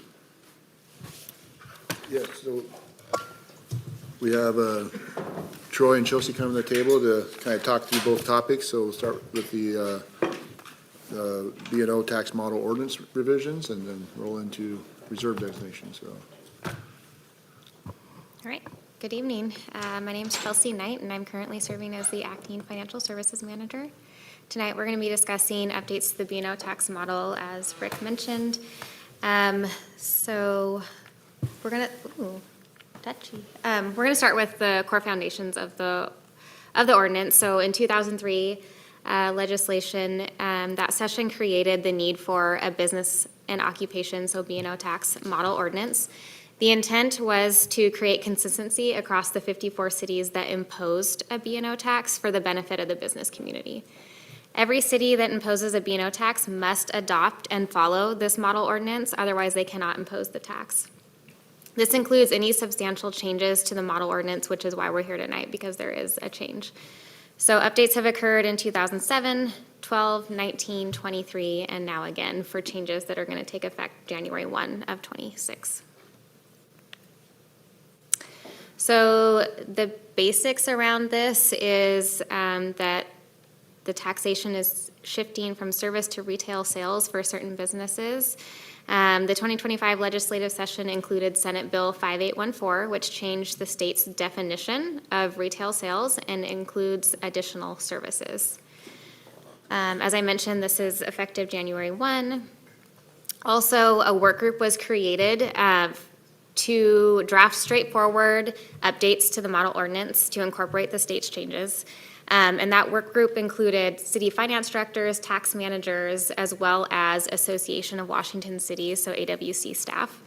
And the work group decided to limit the revisions to the model ordinance this time around to just those state requirements and nothing else. Okay, so this slide shows all the classifications that are impacted. But I'm going to talk about those in detail in just a little bit. So right now, I wanted to talk about specifically what the kind of financial impact is for City of Lacey. So these classifications are being shifted from a B&O tax rate of 0.2% for services to 0.1% for sales. That said, they're also now impacted by sales tax, which is 9.7 currently percent. So in essence, B&O tax will decrease nominally for these businesses, but sales tax will increase due to taxing them where we were not able to tax before. Do keep in mind, though, that the city doesn't receive that full 9.7%. It's shared between jurisdictions, but still a revenue benefit nonetheless. Okay, so for the actual impacted businesses, advertising services is one. So it includes ad design, ad placement, campaign planning, lead generation, acquisition of advertising space on the internet, but it does not include web hosting, domain registration, certain newspaper or in print advertising, radio and TV ads, or fixed signage.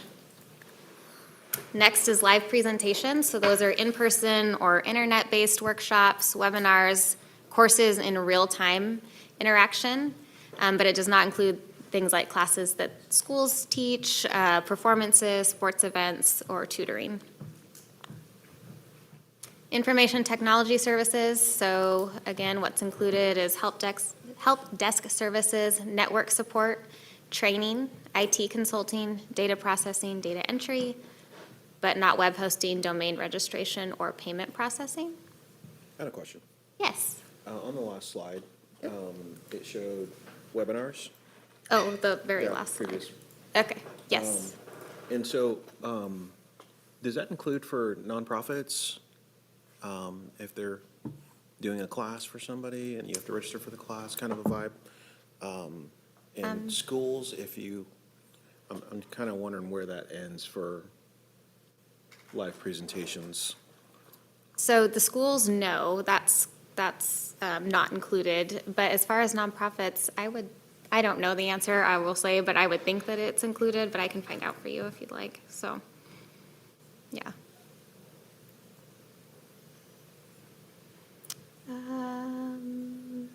Custom website development, what's included is website design, development, and support, but again, not web hosting, not domain registration. Security investigation and armored cars. So what's included is security guard, background checks, armored car investigation, security system services, but there was a carve out for locksmith services. Temporary staffing. So this is supplying workers to businesses under contract or short-term assignment, but it does not include hospital staffing, independent contractors, direct hires, paymaster, or third-party outsourcing services. That's a crazy one to me, that you're paying for a temporary employee through temporary services, and now you're having to pay sales tax Right, employee. on that 20-something dollars an hour they charge you. Now they charge you sales tax per hour on that. Very unusual. It's totally messed up.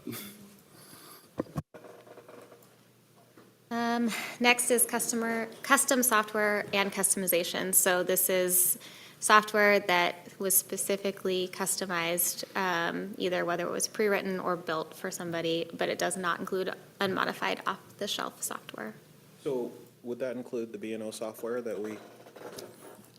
I think it will, because they're going to have to help customize it to our needs and our operation, so it would.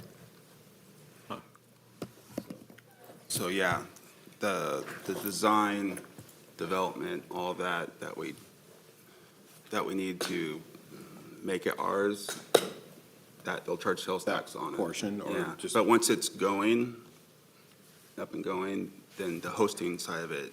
Yeah. There's no tax on that one. Yeah. But the development side of it, it's new, and they'll charge sales tax on it. So that was the last category that was affected. So we will be back on the 16th in hopes of adopting the required changes to the model ordinance. The changes will impact LMC 3.02.040. The packet provided for you all for this meeting tonight includes the draft ordinance as well as a red line style document of the specific individual edits that were required. But please note that the final version of the ordinance we intend to bring forward on the 16th will include a couple definitions that weren't in this draft, and that's the definition of extractor and extractor for hire. So those are the only pieces that will be added between now and then. So I think with that, I can take any additional questions if there are any. So the only question I have is, this went into effect by the state on October 1st. Mm-hmm. And so anyone who's doing business in the state is already paying the sales tax on this. So what's the difference between that and, like, wouldn't we have to pass it since the state's already collecting it, or? No, the cities have, but like through the work group and all that entire process, had an extended timeline to be able to get this implemented and in place through our legislative process. So this is just on the B&O tax side. The sales tax has already been passed. Now they're allowing us to pay. Yeah, can you explain that to me? Yeah, so when they file their B&O tax, these businesses, when they file their B&O tax returns with us, they will be filing as a retail sales that, whatever portion that applies versus filing as a service, which is where the different tax rate is applied for them on their revenue. Okay, so they're paying sales tax on it right now, but they won't have to pay B&O tax on it till January 1st? They will have to switch their taxing rate Rate. January 1st. Okay. Correct. So So that, are they getting, okay, that's, if I pay an employee $2,000 for whatever period of time, then as opposed to, so my B&O goes from 2 to 20 bips to 10, but my sales tax portion on that is, well, I guess it's new sales They have tax. both, yeah. sorry, aren't they getting double hit in this last October, November, December? If you're, if they're having to start paying sales tax on this October 1st, and now they're having to pay B&O tax on it as well, when they didn't have to pay a B&O tax on it before. They did before, it's just at a higher, so in the third quarter, they would be paying up the 0.2% instead of the 0.1% for B&O side. Okay, And it'll drop to 0.1% in January. but in many cases, they weren't paying sales tax on Correct. some of this. That's correct. So they're paying sales tax on it now, and they're gonna have to pay B&O tax on it, like, at a different, That's true, but many businesses do, like, sure. so it's not really different than, what's already happening. Sales tax, B&O tax, they're two separate authorizations, two separate taxes, so many businesses do pay both. Well, technically, the sales tax is on the user, the consumer. Sure. B&O tax is on the business, but regardless, Sure. that's, fairly common in terms of, especially retail sales, to be taxed from both sources. Yeah, and so, up to now, a lot of those businesses were just paying the B&O tax. But starting October 1st, they had to pay sales tax, and they're paying the old B&O tax rate. Yeah, but to your point, for a 3-month period, they'll be paying the elevated B&O tax while already implementing the sales tax. Yeah, so they're getting double hit for a 3-month period. So is it the full 9.7? Yeah. Yeah, well, and every city, every taxing code has a different rate. So in Lacey, that's what it is. But in So other it's- places, so they're gonna get double hit for a 3-month period on this. That's crazy. And this is also just for the cities. For the state, it's a new tax, so I mean, we're debating it, but they're trying to get more money from us. That's Yeah, the and general statement, so we shouldn't be surprised. No, but that they're doing this. they're getting double hit in this last quarter of the year. I don't know how they didn't think about that. Anyway, there's nothing we can do. It's state law, so, all right, we'll just have to come into compliance. Okay. And then let's go on to our last one, which is the reserve. Just real quick, though, just so council aware, I don't remember if it was said, but thank you. This model ordinance will go before council next week for adoption, so. Yep.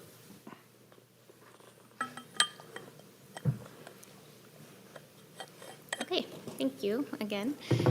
Reserve designation, so the purpose of our discussion tonight is to talk about committed reserves specifically. So committed reserves require council action, and it also helps communicate the council's specific priorities. Our end goal for this discussion tonight is to present a proposal of the committed reserves for council to consider and also provide us feedback on, and then we will use that to prepare for the ordinance next week. So the last time we talked about this was on October 28th at the work session, and so just a couple of, takeaways from that evening was the purpose of reserves. So the purpose is to reduce volatility and uncertainty, to respond to significant unplanned and unavoidable costs or revenue losses, and then also to allocate funds for large, non-recurring, planned future expenditures. We also talked about the economic environment and kind of state of the budget. So expenditures are outpacing revenues. Revenue sources are subject to fluctuations, which largely are out of our control and have been relatively flat over time is what we've seen, whereas our expenditures keep rising very steadily over time. So in conflict with those expenditures rising, this basically creates the need that we've seen in the last few years of dipping into reserves or also providing kind of a lack of ability to reinvest in those resources. So because of that, we have gone with a modified approach this year. We are utilizing a broader classification for discussion purposes. Specific breakdowns into more detailed priorities could happen in future discussions, possibly at the council retreat in early 2026. And should the council want to come back and apply those more specific discussions to an ordinance, we could do that as well if chosen to do so. Just a reminder that the authority to use the reserves still falls within the budget process and does require explicit council approval. The other things that we talked about that evening was kind of guidance to staff where the council felt that they wanted those reserves to go towards so that we could prepare some proposals. Those top priorities were noted as replenishing the budget policy reserve, replenishing the economic development strategy and investment reserve, and also focusing on asset preservation. So before we jump into reserve-specific conversations, council has historically asked us to see cash balances during the same conversation. So we're going to present those for each fund. These balances are kind of a baseline for the entire discussion tonight, so that's why they're important. The 2025 fiscal year is still in motion, so we actually cannot provide those dollars. So we are presenting to you December 31, 2024 balances as a starting point. That said, you can imagine this is just a snapshot in time, and dollars have definitely been spent and collected since then, so this is, just that one point in time. This table shows total cash balance across the whole city, broken out by fund type. Bottom line is that we have just under $250 million, or did in 2024. Was that before we closed the books out too? We still had 2 more months? Or is this the fund balance as of? This is the final fund balance as of 24. Okay. Yeah. Reconciling January and February. That's correct. Okay. Okay, so breaking those kind of general categories down, this is the general fund. In this view from 2024, we have just under $60 million. In 2023, when we presented this to you last year, there was about $75 million. A big reason for that drop is money being moved out for the police station and Cuyo Park, so some of those big priorities. As you can see, the majority of the cash balance resides in the current expense fund. Fund 003 through 302 are restricted for the very purposes that those funds are titled as. So for instance, the $1 million in criminal justice, those dollars are really restricted to be spent on those types of activities. Moving forward through utilities, we combine water and reclaimed water just for a glimpse here, the majority of which is in the water utilities, both the utility fund and the capital fund, not as much in debt. And then reclaimed water also has a fair amount in their capital fund based on basically what Water Resources just presented to you tonight. That's where all of their activity is coming from. Next is wastewater. This one, again, utility fund, like the operations type fund and the capital are where most of the dollars are residing. And then same for stormwater. Is there a portion of, our stormwater fee that's going to the reclaim capital account? How are we building up the reclaim capital account? We're actually not. If Chelsea, go back a couple slides. We've been funding a lot of that through the water fund, so there is no dedicated revenue source for reclaimed water. We really don't have anything to sell at this point, so it's really just a holding place, those 2 funds there for the, sometime in the future when we actually have a running utility, but, for the foreseeable future, we don't have that, so we're carrying it here, we're supporting it through the water fund at this point. Are you taking how'd you come up with those numbers then? Those numbers, the capital, for instance, at some point we had 2.5 million is my recollection, and this goes back 15 years ago. This goes back a long ways. And I think that was just I do seed remember money what for you meant. that utility at that time. And, you know, and I think from a water rights standpoint too, in terms of mitigation potentially, but that was established many, many years ago. It doesn't have to reside there, and I think it was funded through water rates, if I recall.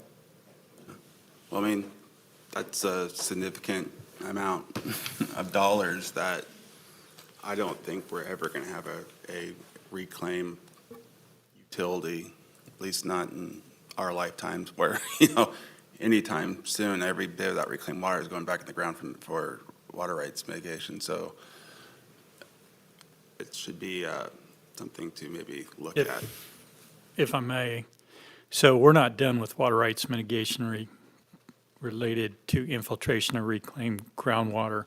And actually, Vince and his team are in discussions with the Department of Ecology right now about that. So we're either going to need to infiltrate beyond the capacity of the current facility, or build a new facility, or, you know, come to terms with the Department of Ecology on a different way. However, our current facility, at the time it was built, it was known that it will not accommodate all of the infiltration that we need to do for all of the water rights that we were awarded. So there will be quite a bit more money spent on reclaimed water for water rights mitigation in the future.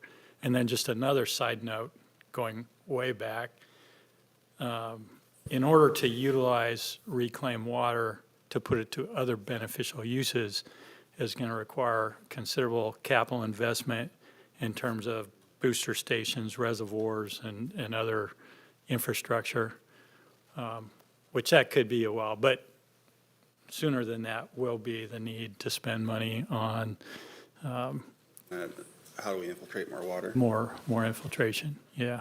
Interesting. Okay, well, that explains it then.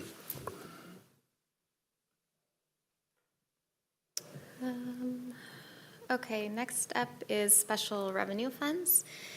So this one is similar to current expense fund, where in the arterial street fund, if we looked at this same slide last year, it had about 48 million sitting there. Now it's closer to 38 million, and that's largely due to the transfer out of REIT funds for the police station. The remainder of these funds haven't had drastic changes in cash from the prior year, so there's not a ton to mention there. That bounced back pretty good then, because when we initially started talking about the police station, that balance was somewhere near 39, and we were going to cut it in half, if I remember right. Does that sound right to you, Troy? No, I think it was bigger I than think that. you're close. I can't remember the numbers, but yeah, it certainly ended up higher. Real estate excise tax continued to stay strong from that 2022 timeframe. But this is a fund now that the only source is fuel tax, and it's only about $500,000 per year, I think. So that's definitely going to change here in the near future in terms of growth to that fund balance.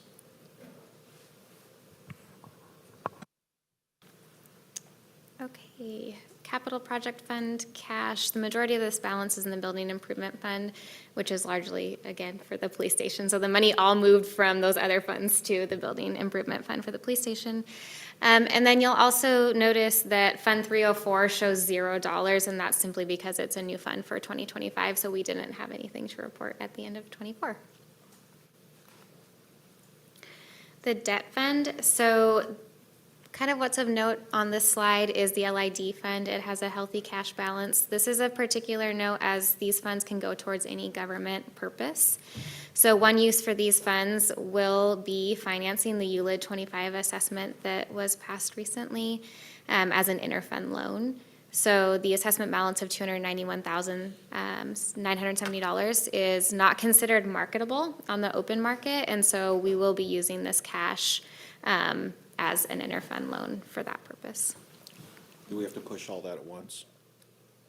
Say that again? We have to push all that at once. We committed 2 million. No, we Oh, already did no. the 2 million. It's just the 290,000 and come out. of this. So that's basically how much we've made off of the LIDs over the year? Yeah, so it's been, well, we've definitely had a slower rate of local improvement district activity, but yeah, that's over the years, that really kind of goes back to Main Street. Yeah. And that transportation LID was a lot of that, and you think about the development of those properties. So what happens is, typically when a property changes hands, title companies and escrows, they don't want to be second in line, or the Yeah. banks don't want to be second in line to us, so they require those early payoffs. And that goes there? It's gone into there, and then we've leveraged those early payoffs to pay off debt. Yep. So there's very little debt actually outstanding, so. Wow. It's very similar to my comments about the Arterial Street Fund. This is not going to grow at the same rate just because we have. Well, we have only one LID out there, right? That's right. But we are making some interest off that. We are. Have we figured what the interest rate is on that? Have we set the interest rate? For the ULIT Is that your fund loan? 25? Yeah. It's just as you were considering the final roll, I asked our financing people to give me a quick snapshot. It was 4.5%, so 2 weeks ago. We'll probably look at that, sometime in the period, the 30-day prepayment and the 10-day appeal period. So we still have a few more weeks in front of us, but like I said, if we would have financed 2 weeks ago, it would have been 4.5%. That's not bad. Then will that be set for 15 years, or is it going to be a It will 5-year? be. It will be set for 15 years? We'll do a simple straight line, especially since essentially we're buying our own debt. We'll make it as simple as possible. That's good for the customer. It is. Okay. Lastly, we have our cash balances for the internal service funds. These have large cash balances due to the collection of replacement dollars for all of our vehicles and equipment inventory, and then also our technology assets. So this allows the city to replace critical resources when they have met their useful life. So that's why those balances are fairly high. Okay, so now we're going to move into the reserve-specific part of the conversation. So our first and truly the most in-depth part is the current expense fund. So this slide is, it kind of is noted in the recap in the last few years, the city's budgeted a significant use of reserves. So this graph is just a great visual representation of that trend. We experienced high reserve balances noticeably starting in 2019 and kind of peaking in 2023. And then we started trending downward in 24 and are now seeing balances parallel to the 2015 through 2017 time period. So all that to say, we have less to work with and rely on for these future decision-making resources that we have. So last year, the council passed ordinance 1671. That's essentially what's on the slide here. We have it all broken out into the specific categories. This ordinance, if you add them all together, is equal to about $23.7 million that were set aside as committed reserves. We do not have that same reality this year. A number of those identified reserves were actually spent down in 25 or are intending to be used in the 2026 budget. So some examples are the budget policy implementation. Virtually all of that $3 million is going to be used in this upcoming 2026 budget.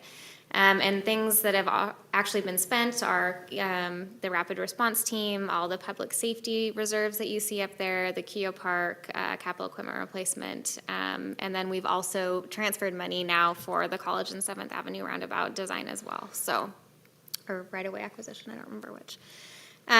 So a lot of that has been utilized, and potentially some other ones that I didn't actually call out specifically. Okay, so in October, we walked through this calculation to show the process for determining how much cash is available for your decision-making.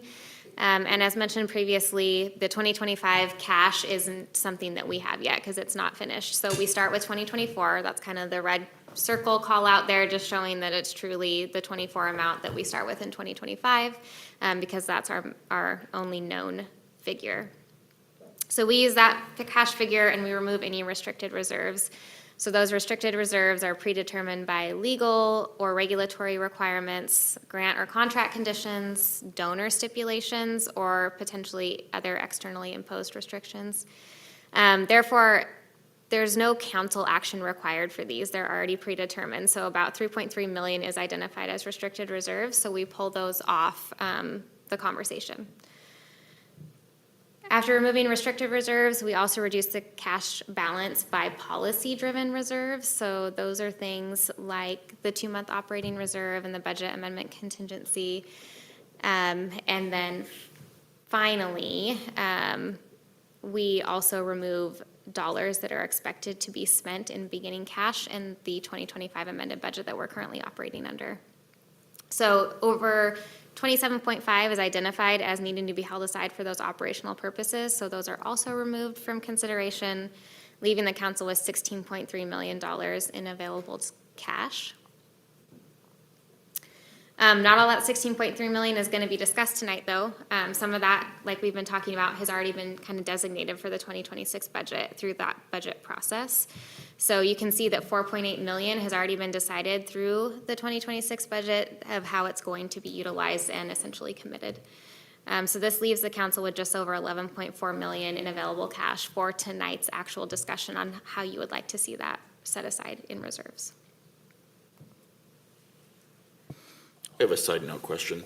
When we have reserves committed but not spent, are they put into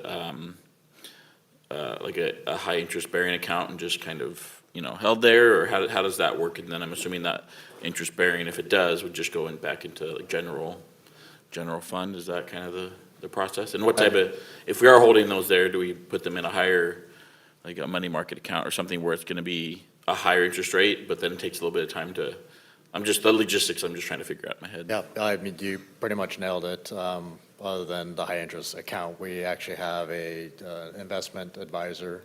So we have what we call a core fund that we invest anywhere between 1 and 5 years, which obviously pays a higher rate the longer you go. So yeah, essentially what you just described, we take any excess funds, we invest it over a longer term, we determine what we need for cash flow, which gets invested in overnight funds, which is basically the state pool. But yeah, we're certainly maximizing what we can in terms of interest earnings, and it goes right back into the funds where the cash basically lives. Back when we had a financial committee, this was something that was brought to us to see where all that's at, and as part of our policy, and so back in the good old Yeah, I was days. just thinking like with something like joint animal services, 3 million dedicated, this year is less than 3 million dedicated next year with inflation, so do you add that on to it, or, those little things just run through my head.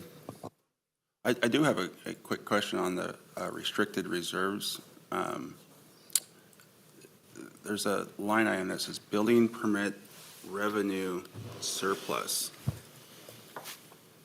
Can you explain that to me, please? You bet. So there is I think it's a state law that says that any building permit revenues or plan check fees, that type of revenue activity can only go back into the service or the cost of the service it is to provide those building services.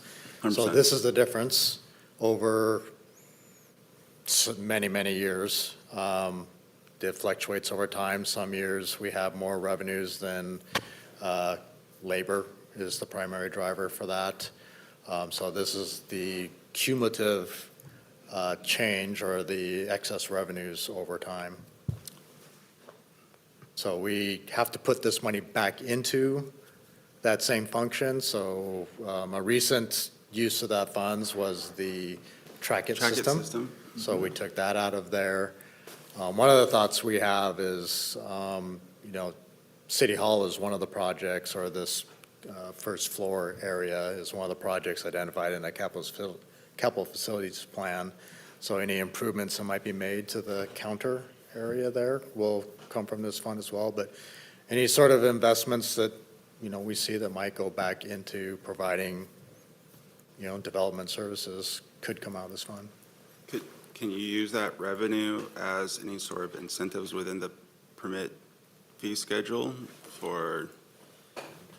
It's a great question. I'm not sure. We'd have to think about it. It has to go back to the service. So you're talking about economic development from Yeah. your previous Well, discussion. yeah, I mean, you're charging a permit fee, but we have excess dollars and surplus. Can you develop a program to? My instinct Bypass, right? wants to say no, but we could certainly look at that if you're looking for funding sources for that. I mean, it really has to do with providing the service of development review and inspections. Yeah, but you could that sort of thing, not so. charge it in some circumstance and. We can do some more digging on what I see the what you're saying, parameters of yeah. that is, and also equitable, because it has to be equitable Yeah, yeah. to everybody. So we can take a look at that. As Troy mentioned, there are also facilities related to City Hall and Permit Center redevelopment. That also can be a potential use. And then also some of the tech that supports those building permit services. So there's some ways that we can utilize those dollars to enhance and improve some of that building permit services. Well, I wasn't going to allow $2.5 million to go by me without asking a question. Okay.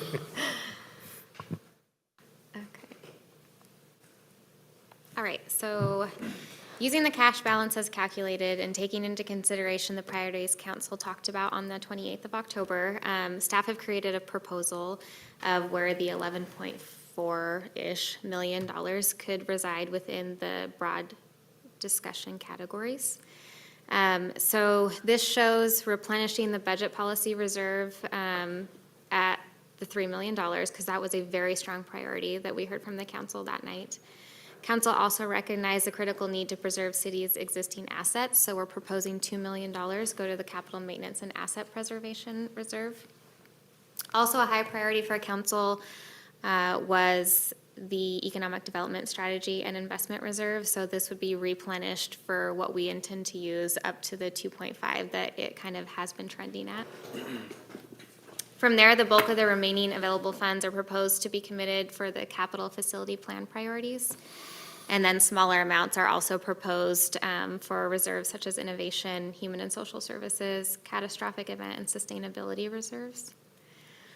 Staff are suggesting that these broad categories be utilized for the ordinance that we hope to adopt on the 16th, and then council can have a more refined discussion after that in the coming months. These proposals can be modified however the council wants to see that, and so that's really what we're after tonight, is to just get your feedback and see what maybe you want changed around, so that then we can prepare the ordinance appropriately for the 16th. So I have more to cover because of the fact that we're not just talking about the current expense fund, it's just a few more of our little funds. But I want to pause and know, do you want to have this discussion now and then I move on later, or do you want me to keep going and then we come back to this slide later for that discussion? Can we talk now, or? Sure, go ahead. Anything, yep. All right. I'd like to see the capital maintenance. I like what you guys have done, and I understand the need. And the human and social services at 400 really seems reasonable. I think we would probably get, I would like to see the 2.5 million and the 2 million. I'd like to see the capital maintenance and asset preservation at 2.5 and the economic development strategy and investments at 2. I think that would, because we're more likely to use the capital maintenance and assets preservation dollars first. And the rest of it, I'm totally in agreement with, maybe not totally, but 90%. But that one small change, I think, would be helpful. So what are you saying? He's proposing to swap the two amounts for capital maintenance and asset preservation and economic development strategy and investments. So put 2.5 million. So just shifting that 500,000 up, Yeah. one category, I support that. likely usage. Yeah,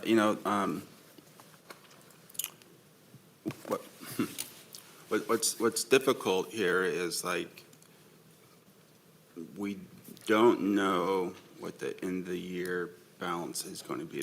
Like, this is just a snapshot right now, because we have to do it for reporting reasons for our budget purposes. Then we have year ends, we have two, January, February, sometime in Reconciliation March, we'll months. finally close it out. And then we'll actually have a better idea where our actual dollars are at, because the end of the year budget is done. And so this for right now is sort of like just setting a general example, but it's when we close the year out and actually have the hard dollar amounts, that's when we kind of need to go in and, because there's things within each of these, the capital maintenance and asset preservation, there's several funds within that we sort of have to look at and sort of prioritize, along with the capital facilities plan. There's so much within that capital facilities plan. And then we just went over our economic development strategy. I know. But Yep. allocating them into these big buckets gives us the opportunity to refine it later on when we do Yeah. know what the true numbers Yeah, are. but that's all we're sort of doing is putting a label on it, because then we're going to go back next Yes. year and then Yeah. sort of further analyze That it. adjustment. And the mayor's correct, it's, we need to have an action now so we can do the annual report, but also hearing what those priorities are helps us, so when we start reconciling the actual numbers from 2025, 29, we'll sit down and start assigning them based on this conversation, and where your priorities are, and where you want to build funds. And so I hear you talking about the need for, increasing some of that capital maintenance and asset preservation.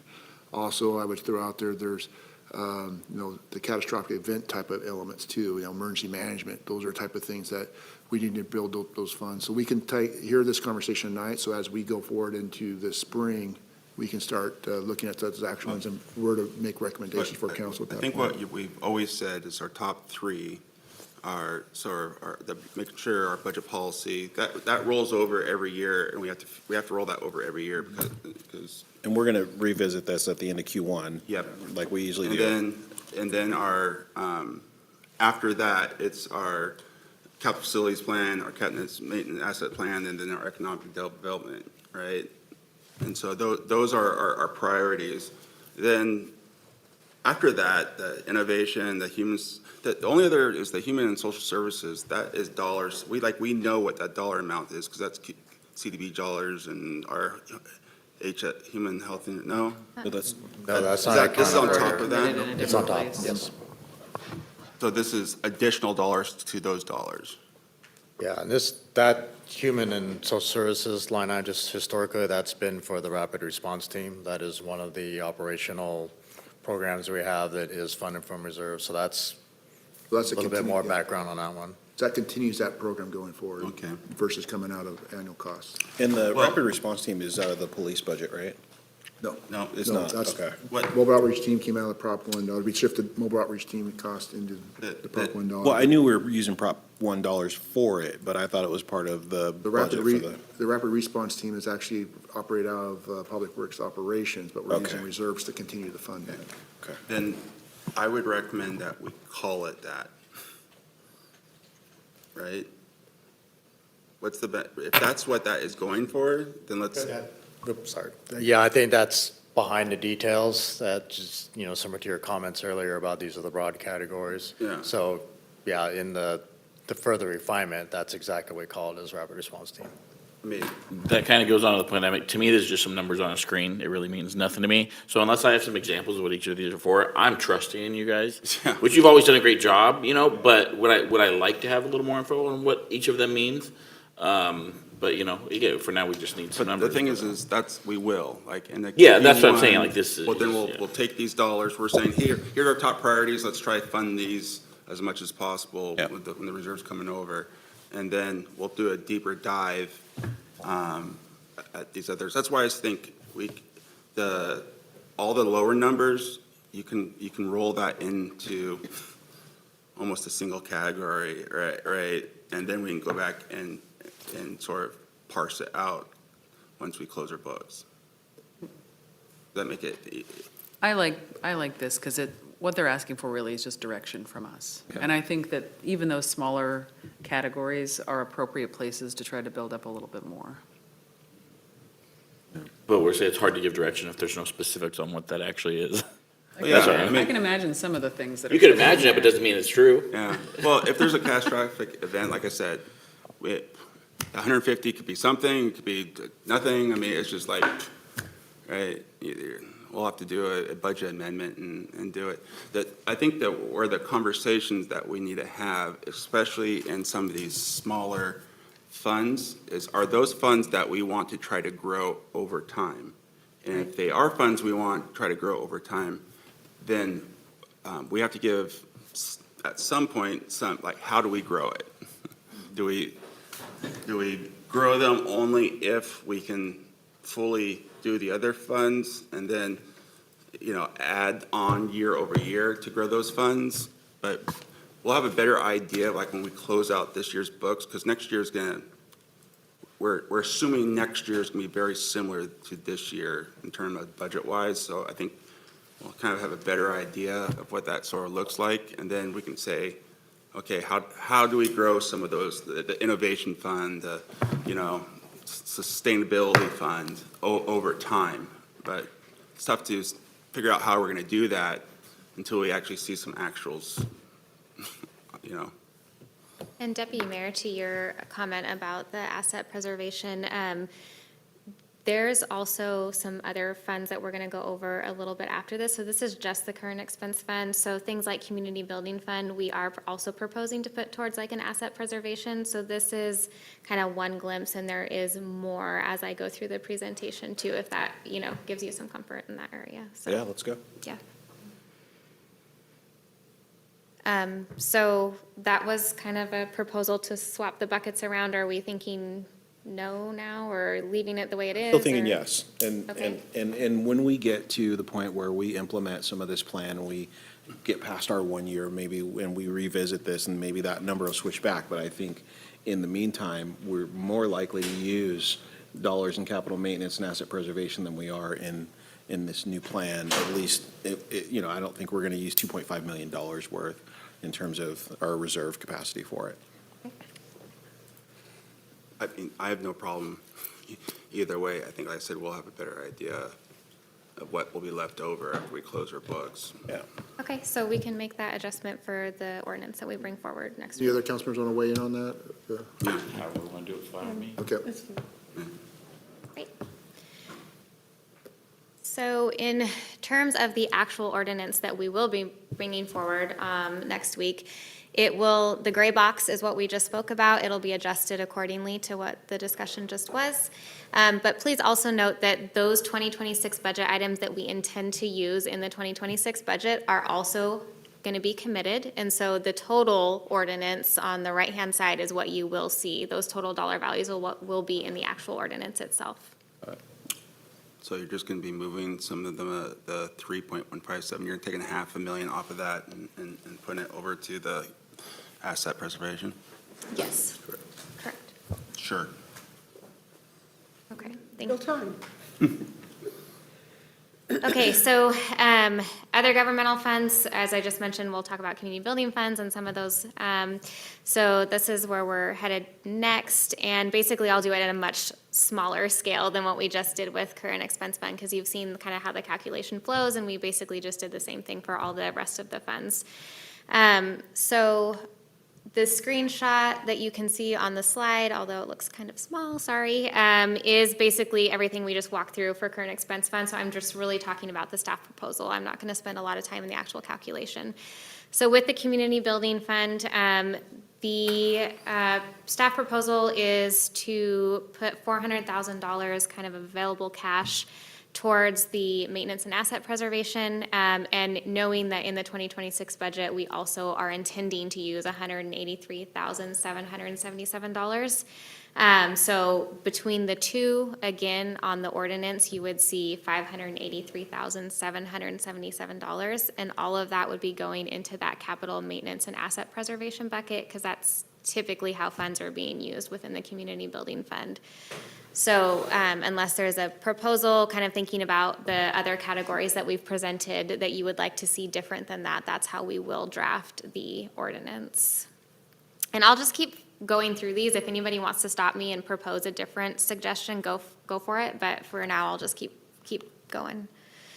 RAC M&O Fund Reserve. So this is a proposal. It actually increases what was committed last year by about $750,000 up to a total of $1.25 million. And then we are recommending that all of this go towards the capital maintenance and asset preservation. Just again, that's typically the type of, that's the area that we spend dollars out of the RAC M&O. That doesn't include the $500,000, okay. The LTAC $500,000. $500,000 what? Oh. Okay, City Street Fund is next. This proposal, the way it's drafted with $1.5 million is actually a decrease from the way it was committed last year. And that's simply because we did move money out of this fund for the College and 7th Avenue roundabout in 2025. So staff is proposing that $500,000 go towards asset preservation and then $1 million go towards capital facility plan priorities. Next is the Equipment Rental Fund Reserve. The 2026 budget includes $227,054 to be used out of the capital maintenance and asset preservation equivalent for the way we had the committed reserve set up previously. Staff is recommending an initial $1 million to go towards the same category and $100,000 to go towards innovation. So the ordinance would reflect a total of $1,327,054 for those specific reserve classifications. Is it important at all to have unassigned funds? Like, in each one of these circumstances, there's been a smaller, obviously, unassigned balance. Is there any benefit in actually just, when you see that, say, nope, I want that 42,672 to go in capital maintenance and asset preservation? We could. I would be a little nervous about being that precise because we don't want that number to be negative on our financial statements. Sure. We actually can have a negative number. That just bothers me. Yeah. But there's no legal reason we couldn't. But, so if we overcommit on any of the sections above that, It's a that number will cushion. be negative. So I like that cushion. You like having a little, okay. But, you know, from an operational standpoint, this is not the best example because this is capital equipment. But if you look at the middle section where it says operating cash, 150,000, that's another cushion built in there too. And you see that in all the operating Yep. funds, because all of our operating funds, we have to have that 2-month operating revenue set aside, so. Nothing there's ever a lot goes of perfectly to cushions they do. plan. Yeah. Yeah. Well, that's why I was asking, is it important to have some cushion there? Yeah, okay. Okay, next is Arterial Street Fund. This one also, compared to last year, is a decrease of about $6.9 million. The total would be $22,500,000 going towards the capital facility plan priorities. This decrease is basically associated with the $7.1 million that was transferred out in 2025 for the police station. Transportation Improvement Fund. So the council actually hasn't previously committed any funds for this transportation improvement. So staff is recommending $1 million get put towards asset preservation, noting that this is restricted for street restoration. That's basically the point of the fund, but we just thought it would be nice to have it committed, so. I mean, aren't all those funds committed? That's not quite the terminology, but these are special revenues, yeah. and they're restricted for that purpose. So this is the TBD sales tax, Transportation Benefit District sales tax. We can't use that for anything but preservation of our street system. So, Yeah, I mean. yeah, we don't have to. Does it just make you feel better commit that that. we have that? Yeah, I don't see the, yeah. Yeah, we're, this is about, council's communication, and, how we're going to prioritize. So, yeah, there's no legal reason or even a budgetary reason to do it. It's more about the council's message and to the community, as well as direction to staff on how to allocate these funds. Yeah, I mean, I don't, in this particular fund, it's all already restricted. Like, I mean, I don't see the benefit in this circumstance. Of pigeonholing it I mean, to it's already restricted. restricted So to does do this seem like exactly, a- does it seem like by the adoption of our ordinance and everything we do, we can't, we specifically have to use these funds for this purposes. So I don't know why committing it doesn't do anything. Except more, it doesn't do anything. Yeah, we don't have a strong preference or It's just recommendation a either. consistency with every other fund, we Yeah. just have the commitment, but it is restricted, and it's just kind of a formatting and. We can absolutely remove it if you guys would like us to. It's totally fine. So would a project funded out of the Capital Maintenance and Asset Preservation Fund, like, do we fund transportation improvement projects out of the capital asset fund? Or the capital management and asset fund? Yep. Okay, so it's just words then? Yep, Because it's this just is where words. the money comes from when we Yep. build roads or when we repair roads, okay. Yeah. We're doubling down that Yeah. this money is going to be spent on capital projects related to Yeah, transportation. But it's weird to call it a reserve, because, I mean, it is, but it's, this is just word salad, just words. Yeah. What, I'm sorry. I'm fine with it. Okay, so we can take it out for the ordinance. Yeah, I don't think it's necessary. Okay. Next up is the RAC Capital Fund. So what's not shown on the slide, kind of an error, was that there is 2026 budget included, use of budget reserves of $479,249. So just know that I will be adding that in the actual ordinance that I bring forward. That use of reserves was specifically for the RAC improvement design.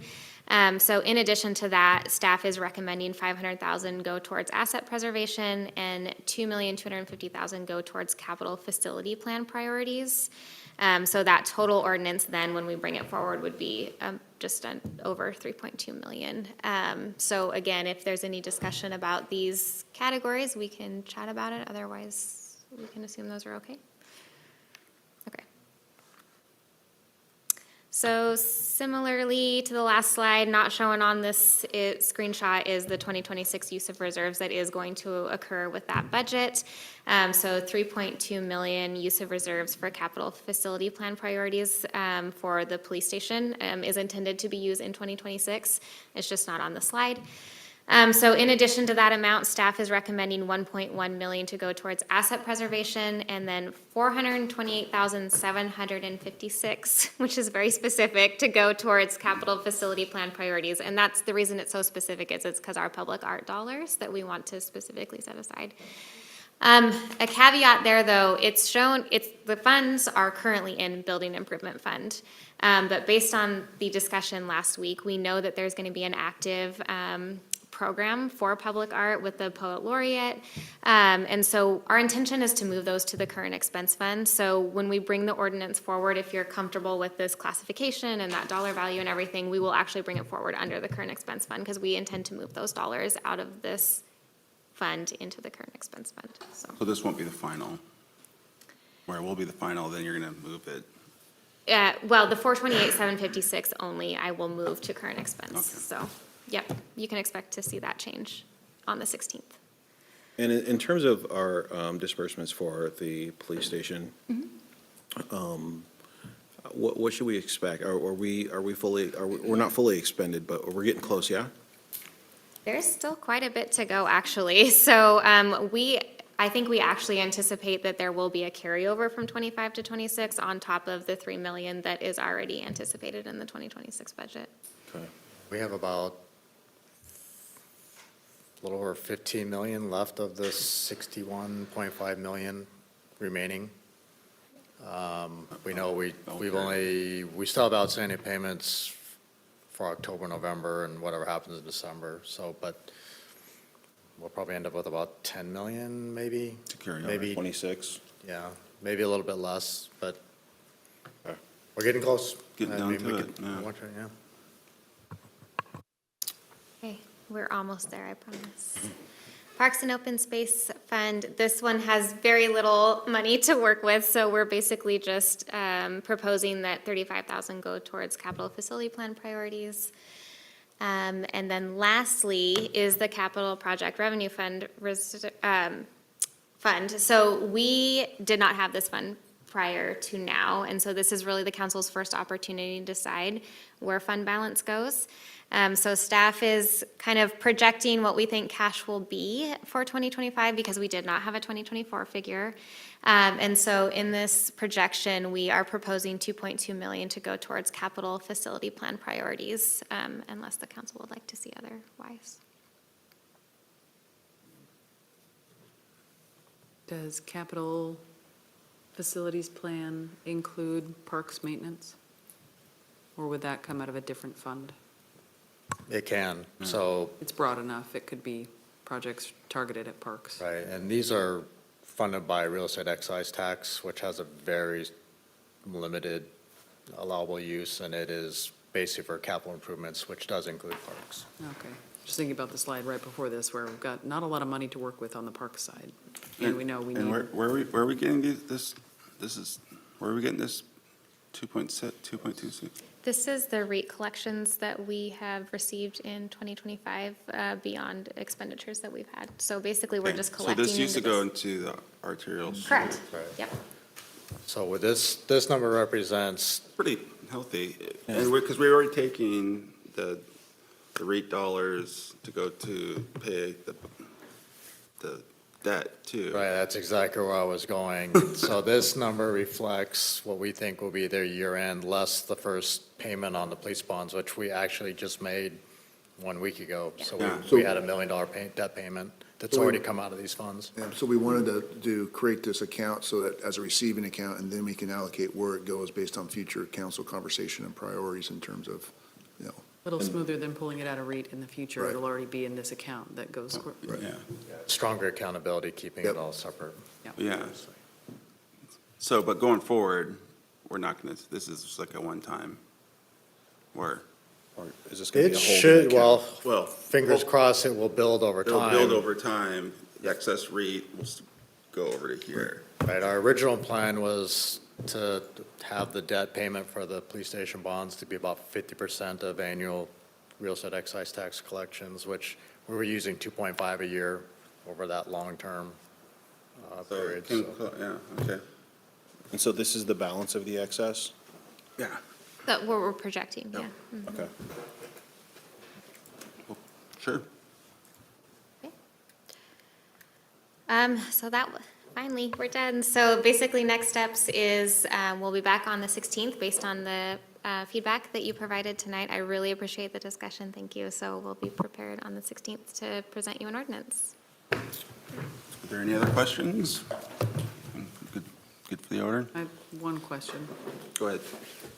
On the Community Buildings Fund Reserve, where did we come up with the childcare center equipment reserves?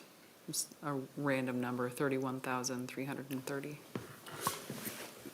that is, there's an Now we wanna get- agreement Yep. that we have that the rental income from that facility goes into a reserve, and then all Oh, it's future an maintenance and It's the repair. childcare center you were talking about. I was thinking it Yes. was prospective future, like YMCA partnership, childcare that didn't exist yet. Could- Okay. I was just talking to our city manager about this, like, this is a program that's been around for a long time. The council got an update on it 10 years ago, I don't know, long time ago, but we haven't really had anything recently. We can, I'll get pull some information on the history of the Lacey Child Care Center.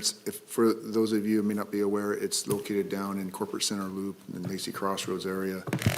It was a partnership where the city built the facility and then has an operator there operating out of it, which is the kind of lease return that Troy mentioned. And it was built originally, I think we used CDBG dollars and some other funding to make that project work as a capital project, so. It's a huge success story, and then. A nice model. Maybe we could do it yeah, again. Then the rent that we're getting of it's going into that restricted fund, so. And then, but we use that fund for any maintenance of the facility there too, so. But yeah, it's been a great model that I'd love to see replicated if we could do that if necessary, but yeah. It'd be nice to get an update about that. Okay, is there any other questions?